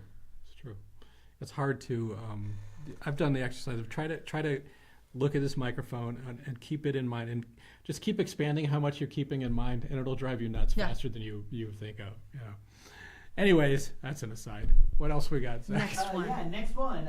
Lot 293, a Fantastic Four production cell and drawings. Well, I just wanted to share this because I think this is from the 90s show, but obviously the movie's out right now. There's new interest in these characters, and we've got 3 of the Fantastic Four there. I'll say it, I have to do the joke. Possibly the Invisible Girl's in the shot, but we can't see her. Sorry. There is a separate cell of Sue that is in the auction as well. But you can make the argument the way that they frame the shot that she is in there because there is negative space for her to be in the shot. There you go. Yeah. All right. Thank you. You're welcome. That's how I look at it. We'll make that argument.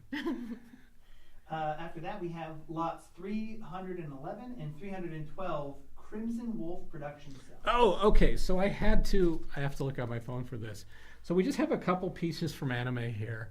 Crimson Wolf was an early 90s show, and these are notable.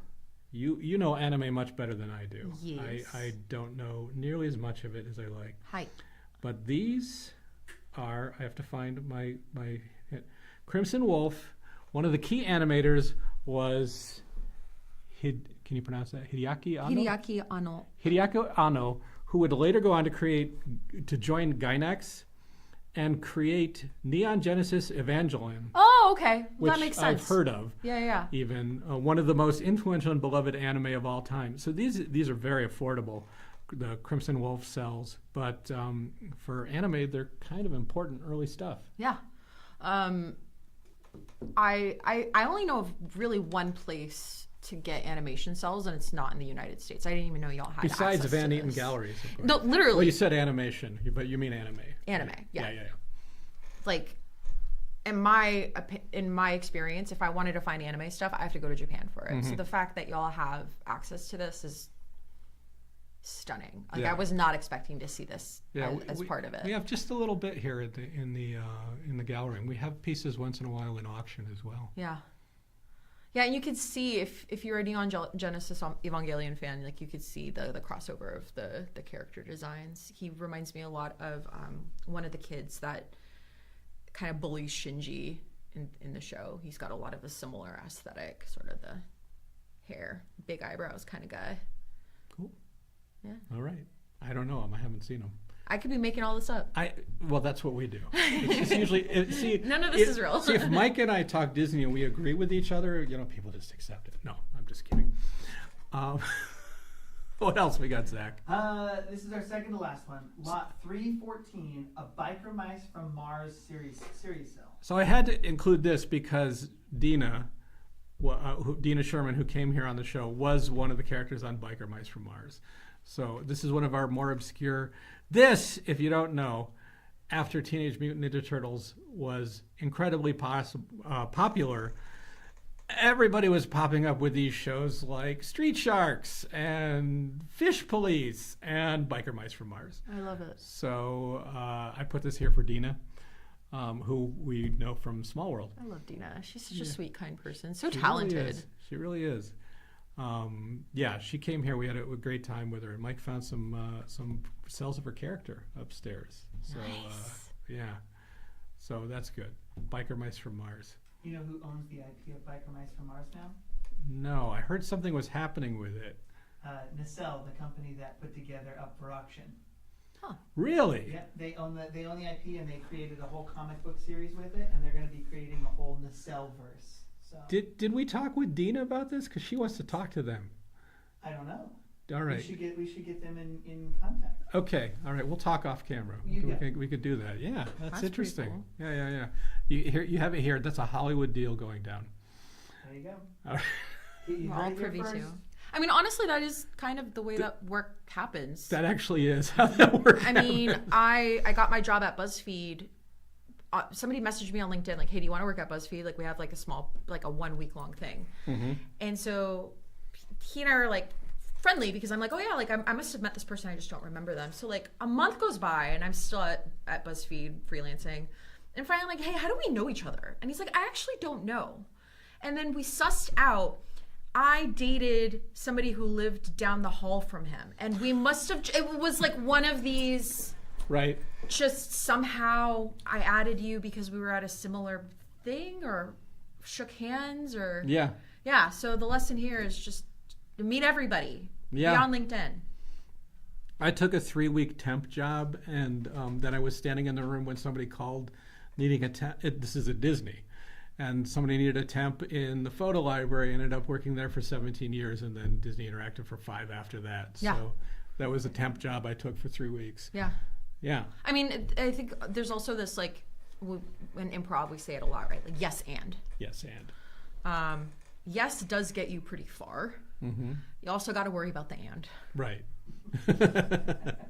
Right? Like, there's something behind it as well. Do we have one more, Zach? You have one last one, and it's lot 332, the Pirates crowd control flag. Now, I wanted to put this one up here because we had it misidentified a little early because of the coloring on it. As we thought this was a Festival of Fools. Mm-hmm. But then we have a terrific reference photo of it in front of Pirates. It's like feet from Pirates.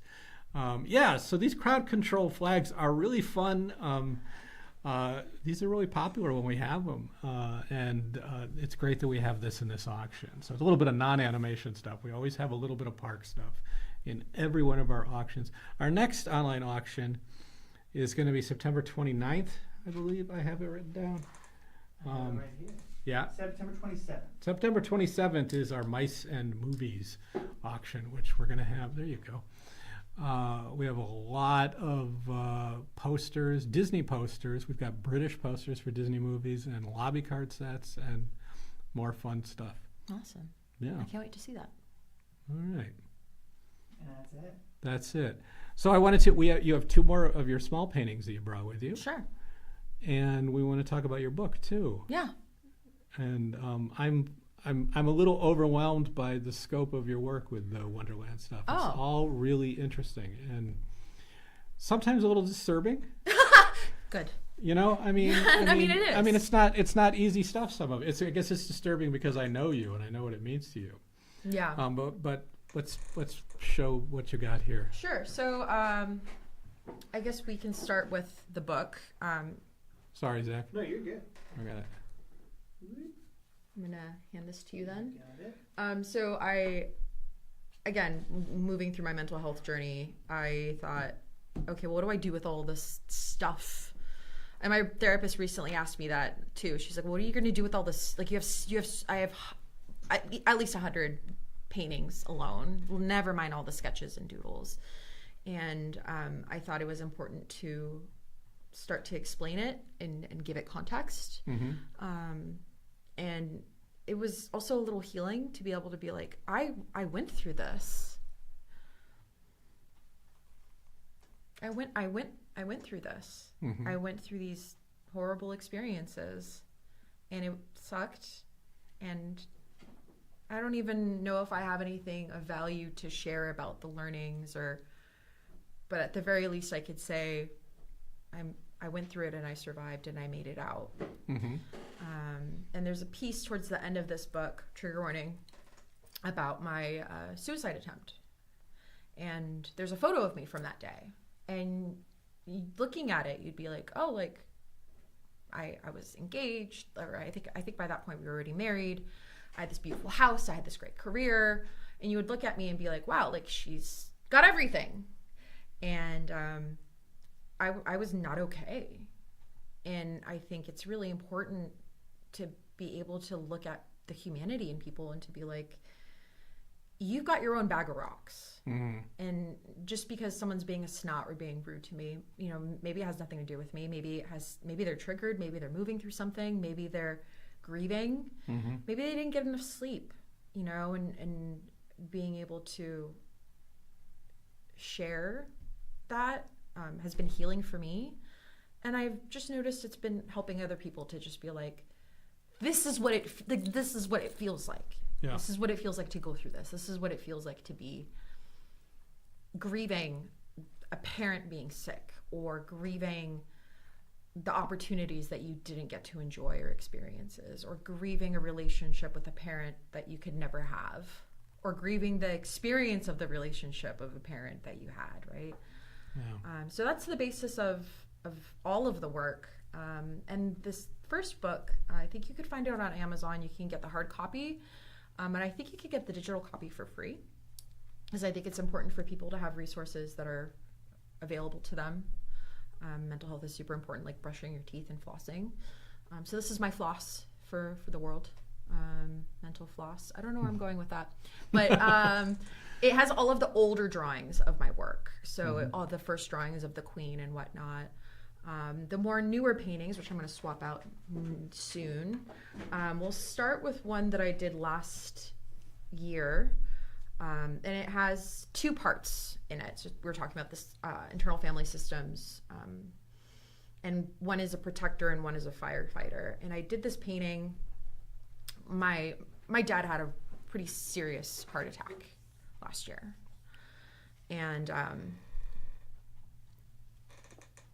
I wasn't expecting to be so angry. Like, I was really scared and I was really sad and I was concerned, and I slept on the floor of the hospital, like, until I was like, you have to drag me up on my hair. Like, I'm sleeping here. And like, the nurses took pity on me and they let me sleep there. But I literally slept on the floor next to his bed. I was like, I'm not leaving your side. And this painting that I did was this sort of rage of like,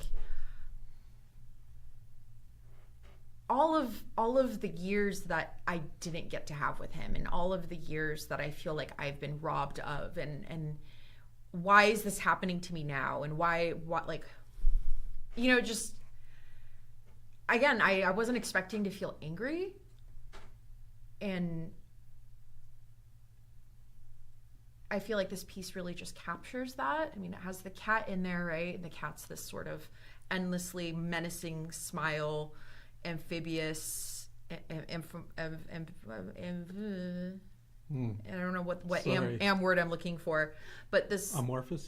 Thank you, amorphous shape. But on the inside, I'm screaming and I'm crying and I'm grieving, and you know, that's, I feel like we all have that. We all have parts that are outside parts, inside parts, how they work together in conjunction with one another. So yeah, that's that piece. I also have another piece that I featured in the mental health awareness show this past May. And it kind of encapsulates my inner child, my inner spirit, my definitely not self, because I feel like self is not just the Alice part, and not just sort of the presentation of who I want to be. But this part is like the curious part that's moving towards the pain and moving towards the anger, and sort of how parts heal each other, and they're there for each other, and they're there in a way to not just polarize and create distress in the system, but to also provide support and hope and kindness to one another.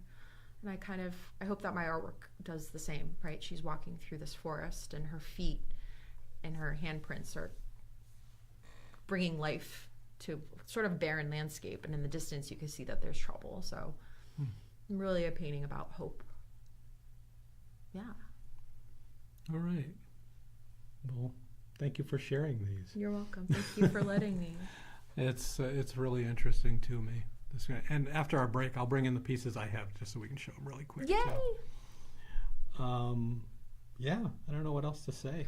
That's again, you're sharing your experience. Helps people to know they're going through it. Maybe helps people to have a little empathy. You know, I think empathy is what the world is lacking the most. Yeah. You know, most of the time, just my philosophy, if you're dealing with somebody who seems upset or mad or angry or some kind of problem, it's probably not about you. Yeah. You know, I mean, yeah. You know, out there in the world especially. So yeah. Anyways, we've gotten a lot deeper than we typically do. Down the rabbit hole, as one would say. Yeah, but I'm glad to be there. All right. I guess let's take a break for lunch real quick. Lunch. We have about 130 more, so we'll be back before the end. Sweet. And thanks for sticking with us.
And we're back. Actually, we're just back because the next pin, lot 215, is a very, very fun pin. I worked on pins for a little bit. This looks like it's a combination of a soft enamel with some sort of coating on top of it. This is the early 80s or the 80s style. It's different from the cloisonne, where there's this coating that almost always turns yellow. Like 99.5% of them are yellow by now. Like resin does. Yes. Yeah, exactly. That makes sense. But here you have the goofy toes.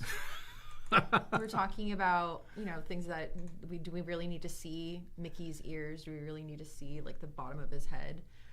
This is a beautiful example. Like, this is where I was thinking about Goofy's feet. Like, do we really need to see Goofy's foot? And I mean, in this instance, for martial arts, I guess. Yeah, it's fully an appropriate thing to show. His toes are even escaping the boundaries of the pin. The toes cannot be stopped.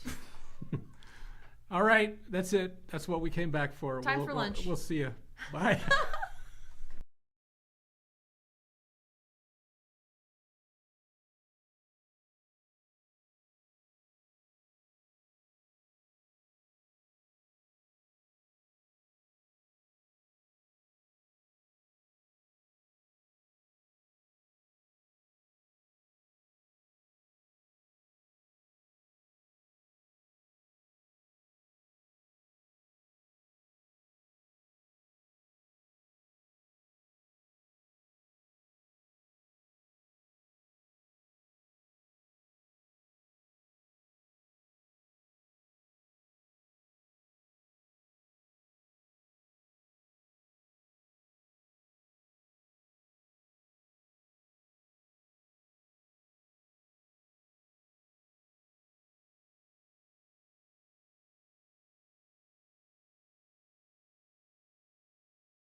So I told the man not to buy the cow. Yeah. Yeah. So, and Did we're he? back. No. And we're back. Oh, here's the Fantastic Four set. Nobody's bidding on it. Oh. Reed looks upset about something in the back. He's upset nobody's bidding on it. He's upset just to be upset. There's Sue with the invisible legs. As we all know, cells are often presented this way. Is it common to have the production cell and drawing together? Yeah, actually it is. Usually the drawing ends up with the cells. Huh. It's not uncommon, let me put it that way. Especially in newer productions. The background is usually a color copy background. Sometimes scene matching, sometimes just something that is available that Just slap on there. stylistically matches. Sure. But yeah, Oh, I here love you that go. one. So we have the drawing of Mr. Fantastic with this cell. We were talking about keys earlier. If you have a character that's kind of flailing and having this sort of weird action, instead of animating pose to pose, which would be from key to key, this would probably be something that was animated straight ahead. So frame 1, 2, 3, so on and so forth, as opposed to key frame 1, 12, 6. Well, and then because an action like this, it's not like you're not really like, okay, he has to end up here at the end of it. It's like he's flailing. Yeah. And so yeah, I get and it. it just it feels more natural, Yeah. right? Something like a walk is a little bit more mechanical, so you can easily key that out. I love this cell of the Silver Surfer poking a lion. I love the what's the word? The bounce back light of the red on his body. That's very well done. And I know It's expensive. In the description, It is. we have the exact episode on some of these. When you said that it's expensive, you remember one of my favorite jokes on early Adult Swim was on Space Ghost Coast to Ghost with which was repurposing old animation. Yeah. Zoltar, do you know Space Ghost Coast to Ghost? So there's the one where Zoltar, right, is the Yellow and black. no, he's the green guy. Oh, That yeah. And he says, every time I do this, it costs $37.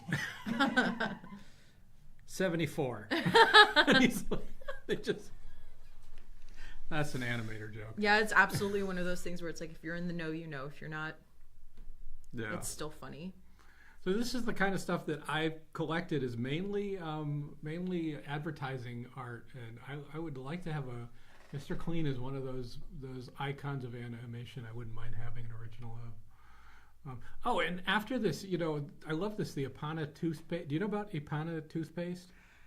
For the girl from Ipanema is the only thing that comes to mind. They can't be related. I don't know how related it is. But Ipana toothpaste. Most people actually know it from the movie Grease because they're watching a commercial on TV, and there's a little jingle, brush your teeth. Oh, yeah. And Yeah. and then the brunette does it, right? It's this little. Are we losing something on our monitor again? But it's animated by Disney actually in the 50s. Oh. The Ipana beaver with the toothbrush ads was a Disney creation. Disney did a lot of commercial animation in the 50s, right about when Disneyland opened, like they wanted to bring in more revenue. Yeah.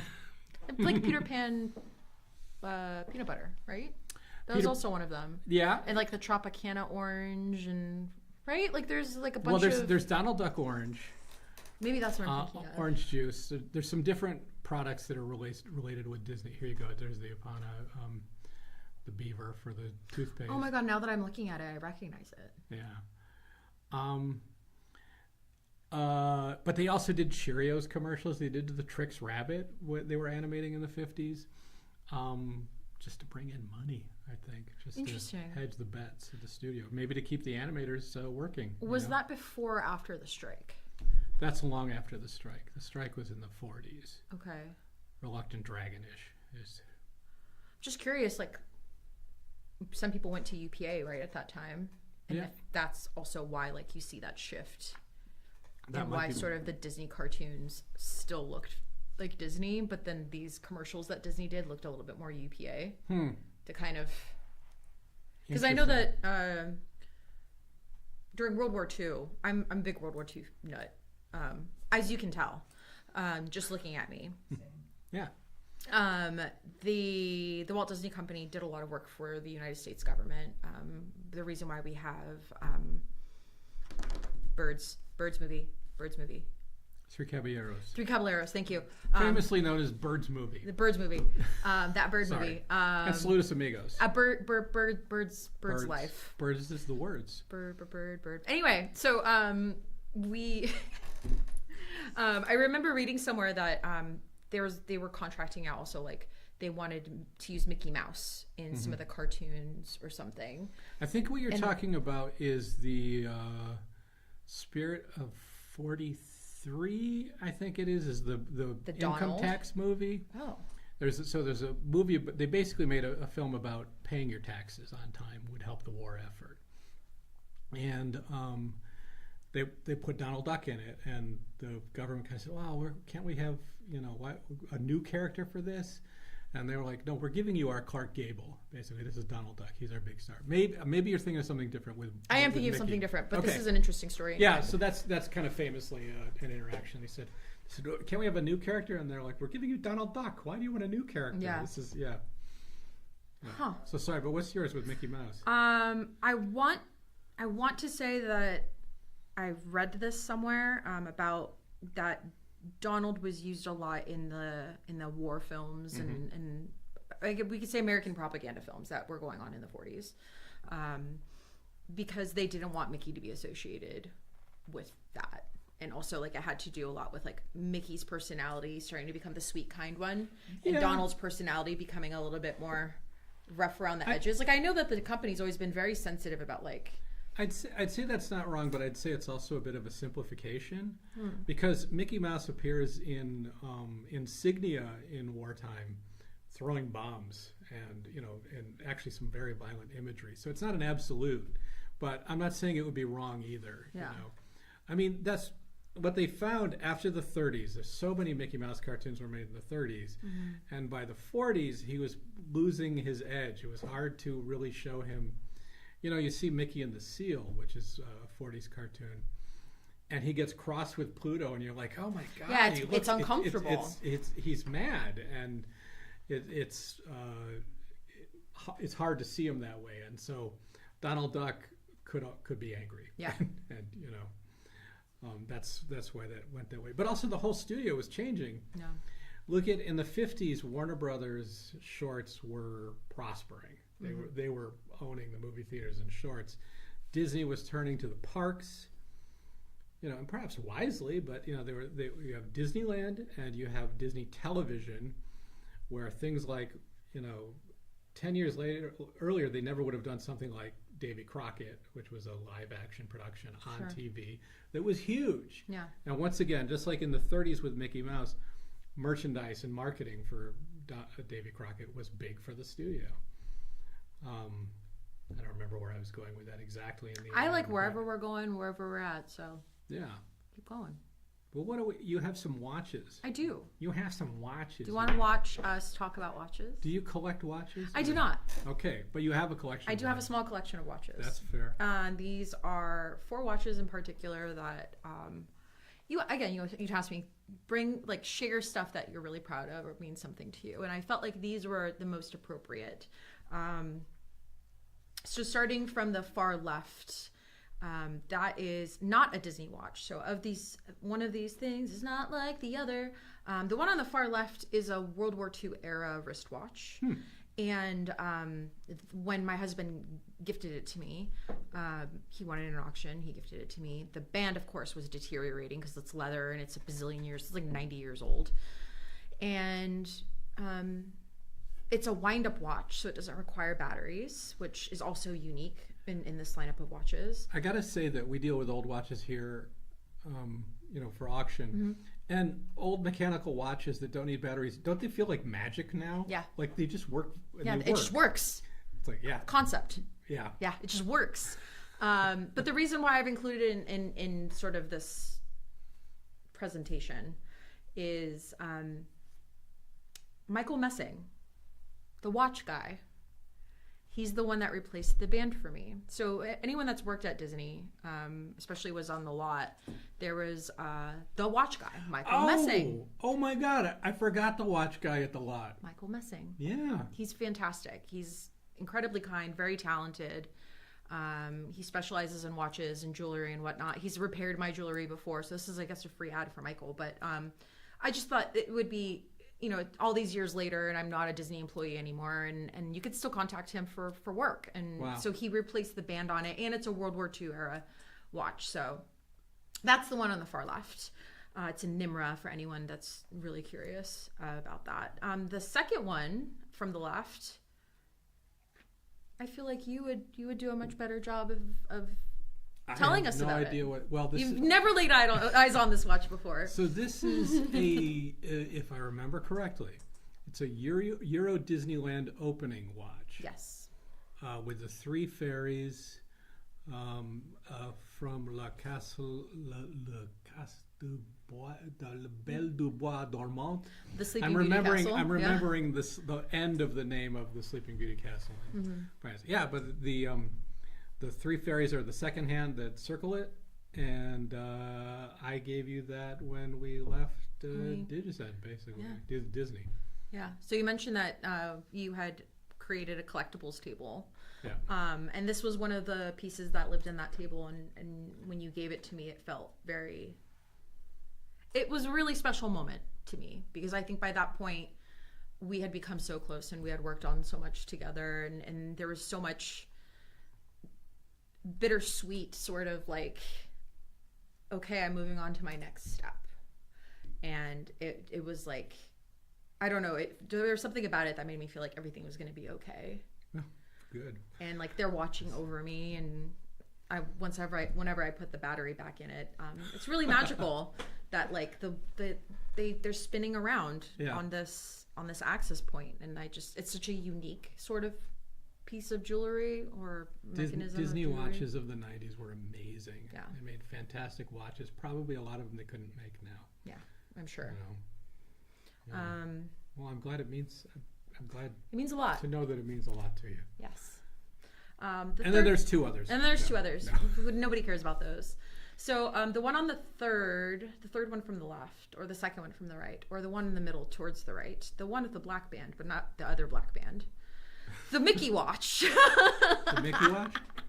I call that my Zodi watch. Okay.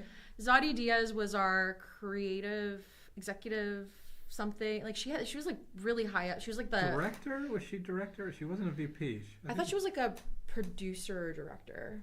Well, in the corporate, it would be director. In the okay. corporate hierarchy, she would be director. And I noticed Zodi had a Mickey watch. This is when I'm still an intern, still early.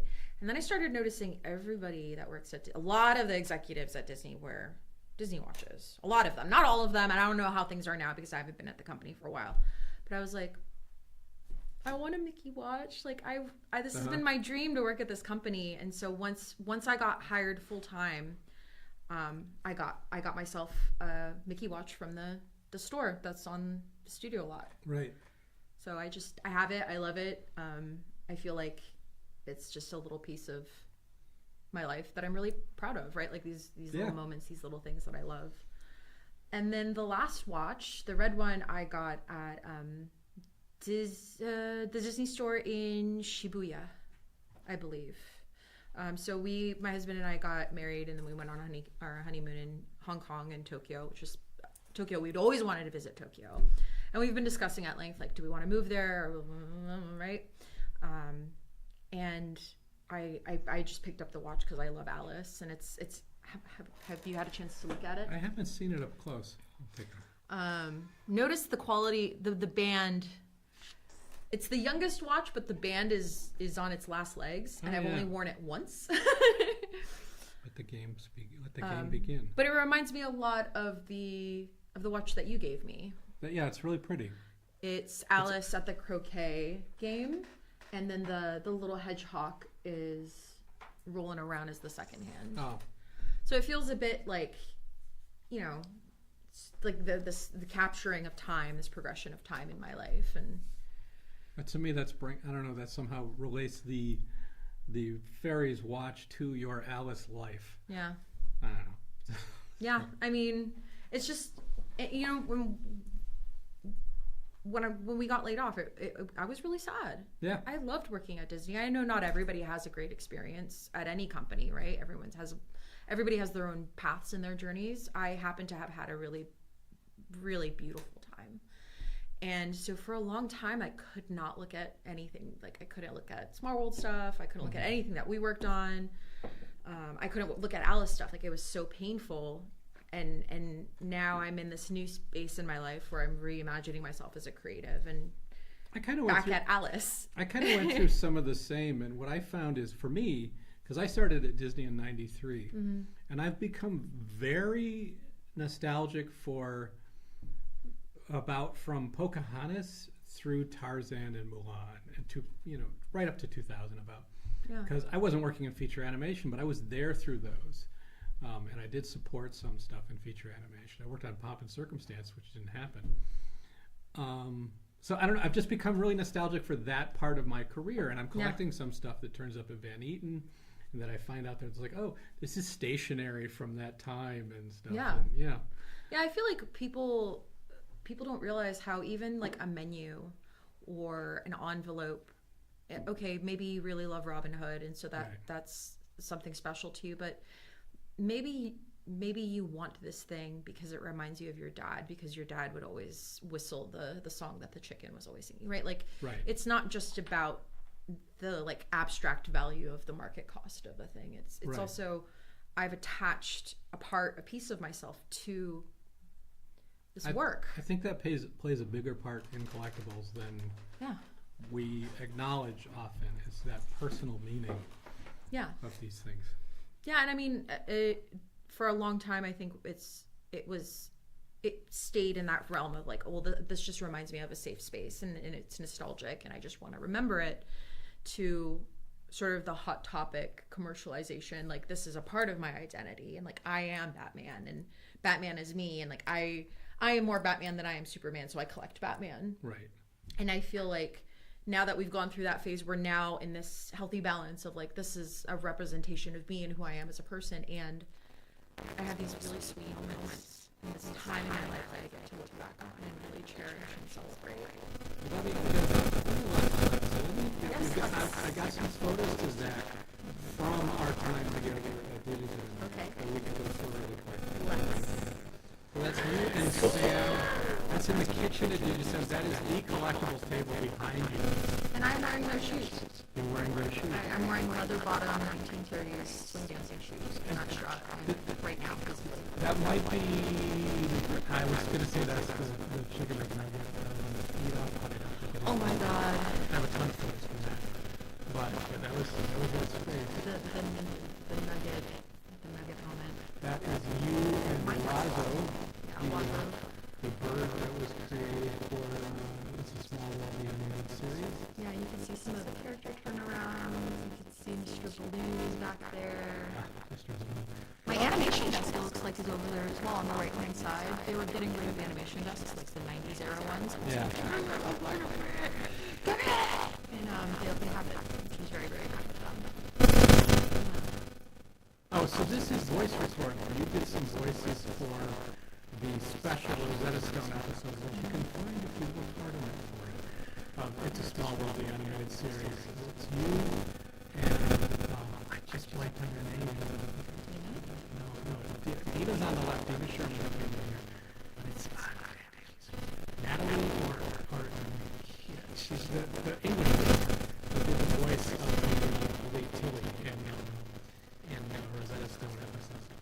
She's a Facebook friend of mine. I should look it up. That's you guys doing the voices for that episode. Do you remember working on that? I do. I remember walking into we had, of course, there's several offices. It was like the front glass office. Nikita Ren. Nice.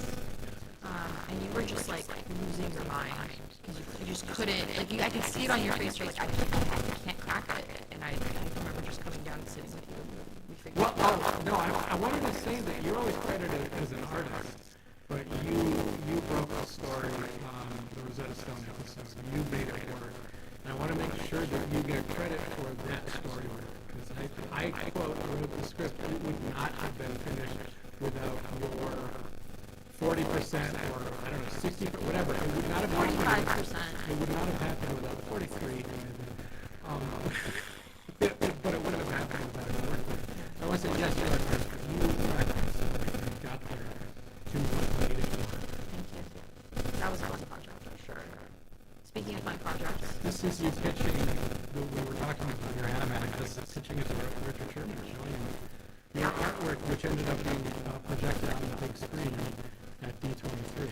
Yeah, actually, Taro presented it He did. at D23. This is like the first, second, or third D23. It was very early on. Second or third, because I was still at the archives because first was, might be the second, I think it was 2 years later. I think this is after Richard had come in the first time to perform it for us. Yeah. And we had recorded on like an iPhone. Yeah. Him performing on our way. And immediately I was like, well, like, make images. And so once I did that, and it was like D23 coming up, and it was like say that was like a Friday. D23 was like on a Monday, and I was like, cool, well, I guess I'm spending my entire weekend making color coding storyboard, and then animating and editing it, cutting it to music, and then shipping it to whoever wanted to get it to, so that they could present it at 23. Yeah, It was awesome. there were a couple other things from Disney Interactive that were presented, that were big things, but from us, and you did some other work you did, artwork you had, a small one that got shown before this. The changing. I think Jimmy was talking about just the pitch, like the elevator pitch of the show, and we had some pieces of that you drew, Kids in Land and stuff that were shown, and then the music things. But it was one of the really organic pieces that was presented, and somebody was new and stuff like that. And said, oh, there's this new Richard Sherman song of this one, and you're going to get to hear it. Yeah. So that was a big deal. That was pretty exciting. Got some other video you can find some that I don't think you look. Somebody in the audience taped it, and it's there. And here's you with,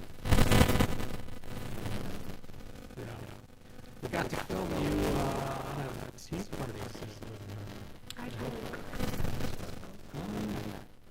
Thank you, Ed. Yeah. For those at home, I'm totally crying. She was such a kind, lovely person. Yeah. She passed away recently, right?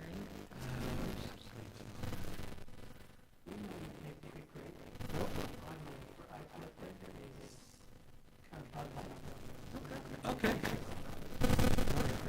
Well, we'll keep you with the auction, which is just but we should see some. Okay. So anyway, I told him to get not by the cow. I told them that. Oh, hi.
Want to hear my favorite joke? Sure. Is this a live mic joke? Yeah. Okay. Why are chickens funny? Wow. Because. You're welcome. You can steal that one. Found that on a popsicle stick. Do you remember that? Finding jokes on Yes. like ice cream sticks. What a time to be alive. Yeah. Oh, are we back? We're back. We are. This And I is got So us. you're telling me about the On the horse, huh? I got to hear the same joke on a delay. Perfect. You got to hear it twice. I love it. So we were looking at you with Catherine Baumother. Do we have some more photos? I know there's at least one more. We've got 2 more photos. Here's All right. this one. Oh, Oh my goodness. that's you with a hard hat and Scott behind you. Yeah. Inside, It's a Small World. Yeah, we're We'll just say we got access to it through the company, and yeah. yeah, and I called down to Disneyland. I've told this here before. I said, "Hey, we're working on this animated series. We want to look in the ride." Well, this was in January, I think, or before, between the switch over from the holiday overlay to the normal. Mm-hmm. And I called down and said, "Hey, can we come down and look?" They said, "Well, you better come today because we're putting the water in tomorrow." Yeah. So I got you and Scott, and we drove down to Small World and walked through a few times. And I remember that really helped us get the look of the show. Yeah, the show really, the style guide really came together at that point. I remember we were standing in Scotland and looking at the hills. Yeah, With the their hills were just flat plaid, Yeah. basically a tartan look. And that's like, oh, that really kind of informed what we could do with the whole series. Yeah, I mean, it just goes to show, like, reference. You got to have good references. You've got to look at the book, go to the thing, smell the water, eat the sand. Like, you got to have a whole PTSD experience and be like, okay, I understand. And then that's what you put into your work. Right. But, yeah. I mean, we were really lucky, I think, to be able to do that because apparently, like, that's not a very common... No. Yeah.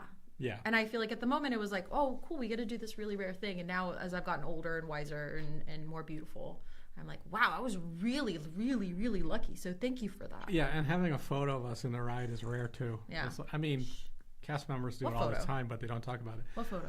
Zach, do cast members take photos backstage? And your next photo is... Ah, Margaret Carey. Oh my Who's goodness. still with us. Tinkerbell. Tinkerbell, yeah. We filmed some great stuff with her. You're like all of these photos that I completely forgot about. Yeah. Yeah. So that was a great time. That Digicen group. It was really Dimgy, Disney Interactive early. It was really, really a great time at the Disney company. It looks like you can see my animation cell, my Alice animation cell. I think I got that at the park. And it looks like the Sebastian maquette. You had a Sebastian maquette? I'm pretty sure. Somebody had gifted me a Sebastian maquette from production. Oh, yeah, that sounds familiar.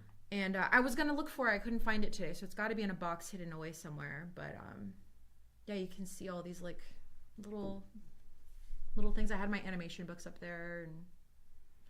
And I sorely, sorely wish I was born in a different era. I really wish that I could have worked on, like, Cinderella. Yeah. Or well, had a chance to work with Mark Davis. We're still around. There might be the chance to work on something that in another 20, 30 years is looked at as Cinderella, the same today. There you go. Yeah, so... Oh. Yeah, you can see my Oswald hat. Yeah. Oh, and the Sebastian maquette. Oh, yeah, man. the Sebastian maquette. And it had this, like, yellowy flesh color to it. It's resin. It's a plain resin maquette. Oh, is that what it is? It's like real. Yeah. It's like a production maquette. Yeah, and somebody had gifted it to me when I was still in college. Wow. Yeah. Yeah. That's cool. It was a good time. That's cool. All right. Well, we're winding down. We're in our last 6 lots here. We did actually, after we figured out the audio problem, glad it's good now.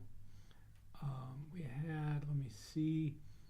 So it says, never thought about this until your conversation, but apparently the Tiny Toons episode with Bat Duck premiered 2 years before Batman the Animated Series. Yep, that's right.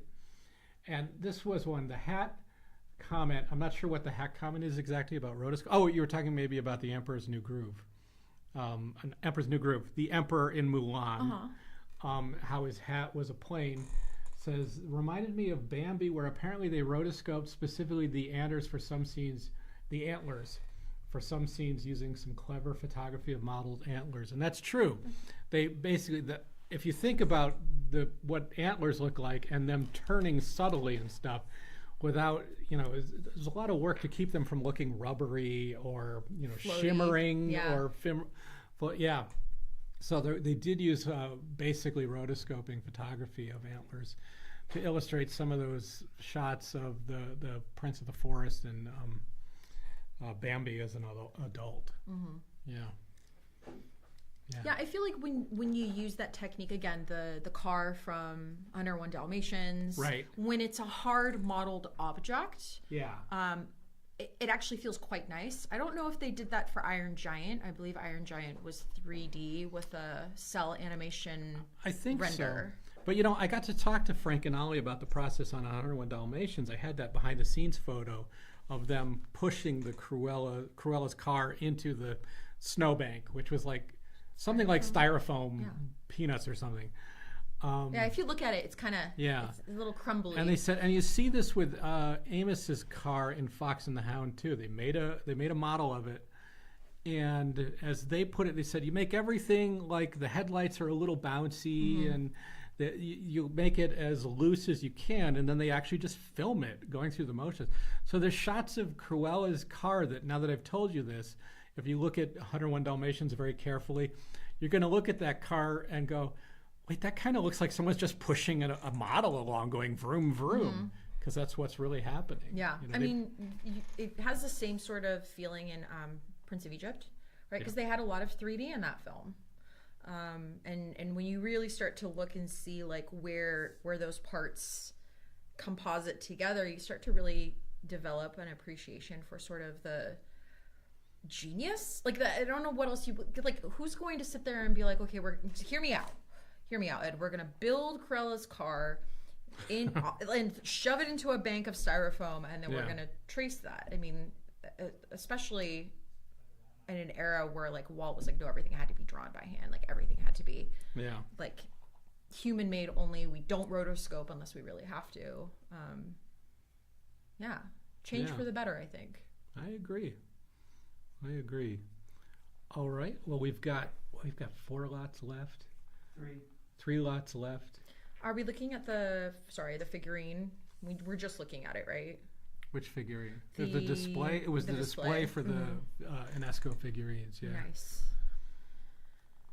Mano Onani. Have you ever stayed at any of the Disney resorts? I have stayed at the Grand Californian. Nice. Here, I've never been to Florida. There's also Aulani, right?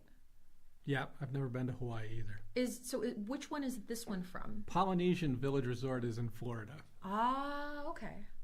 It's Seven Seas Lagoon by Magic Kingdom. Oh, cool. Yeah. I've always wanted to visit the Tree of Life. That's in the animal one. Mm-hmm. Yeah. I like animals.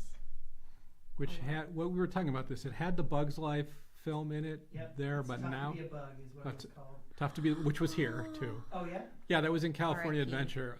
People are going to be so triggered. Yeah.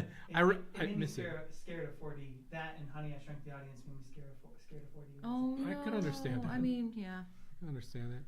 And this is our last piece, folks. So thanks for sticking with us. Thanks for bidding. We'll see you at the next one of Mice and Movies.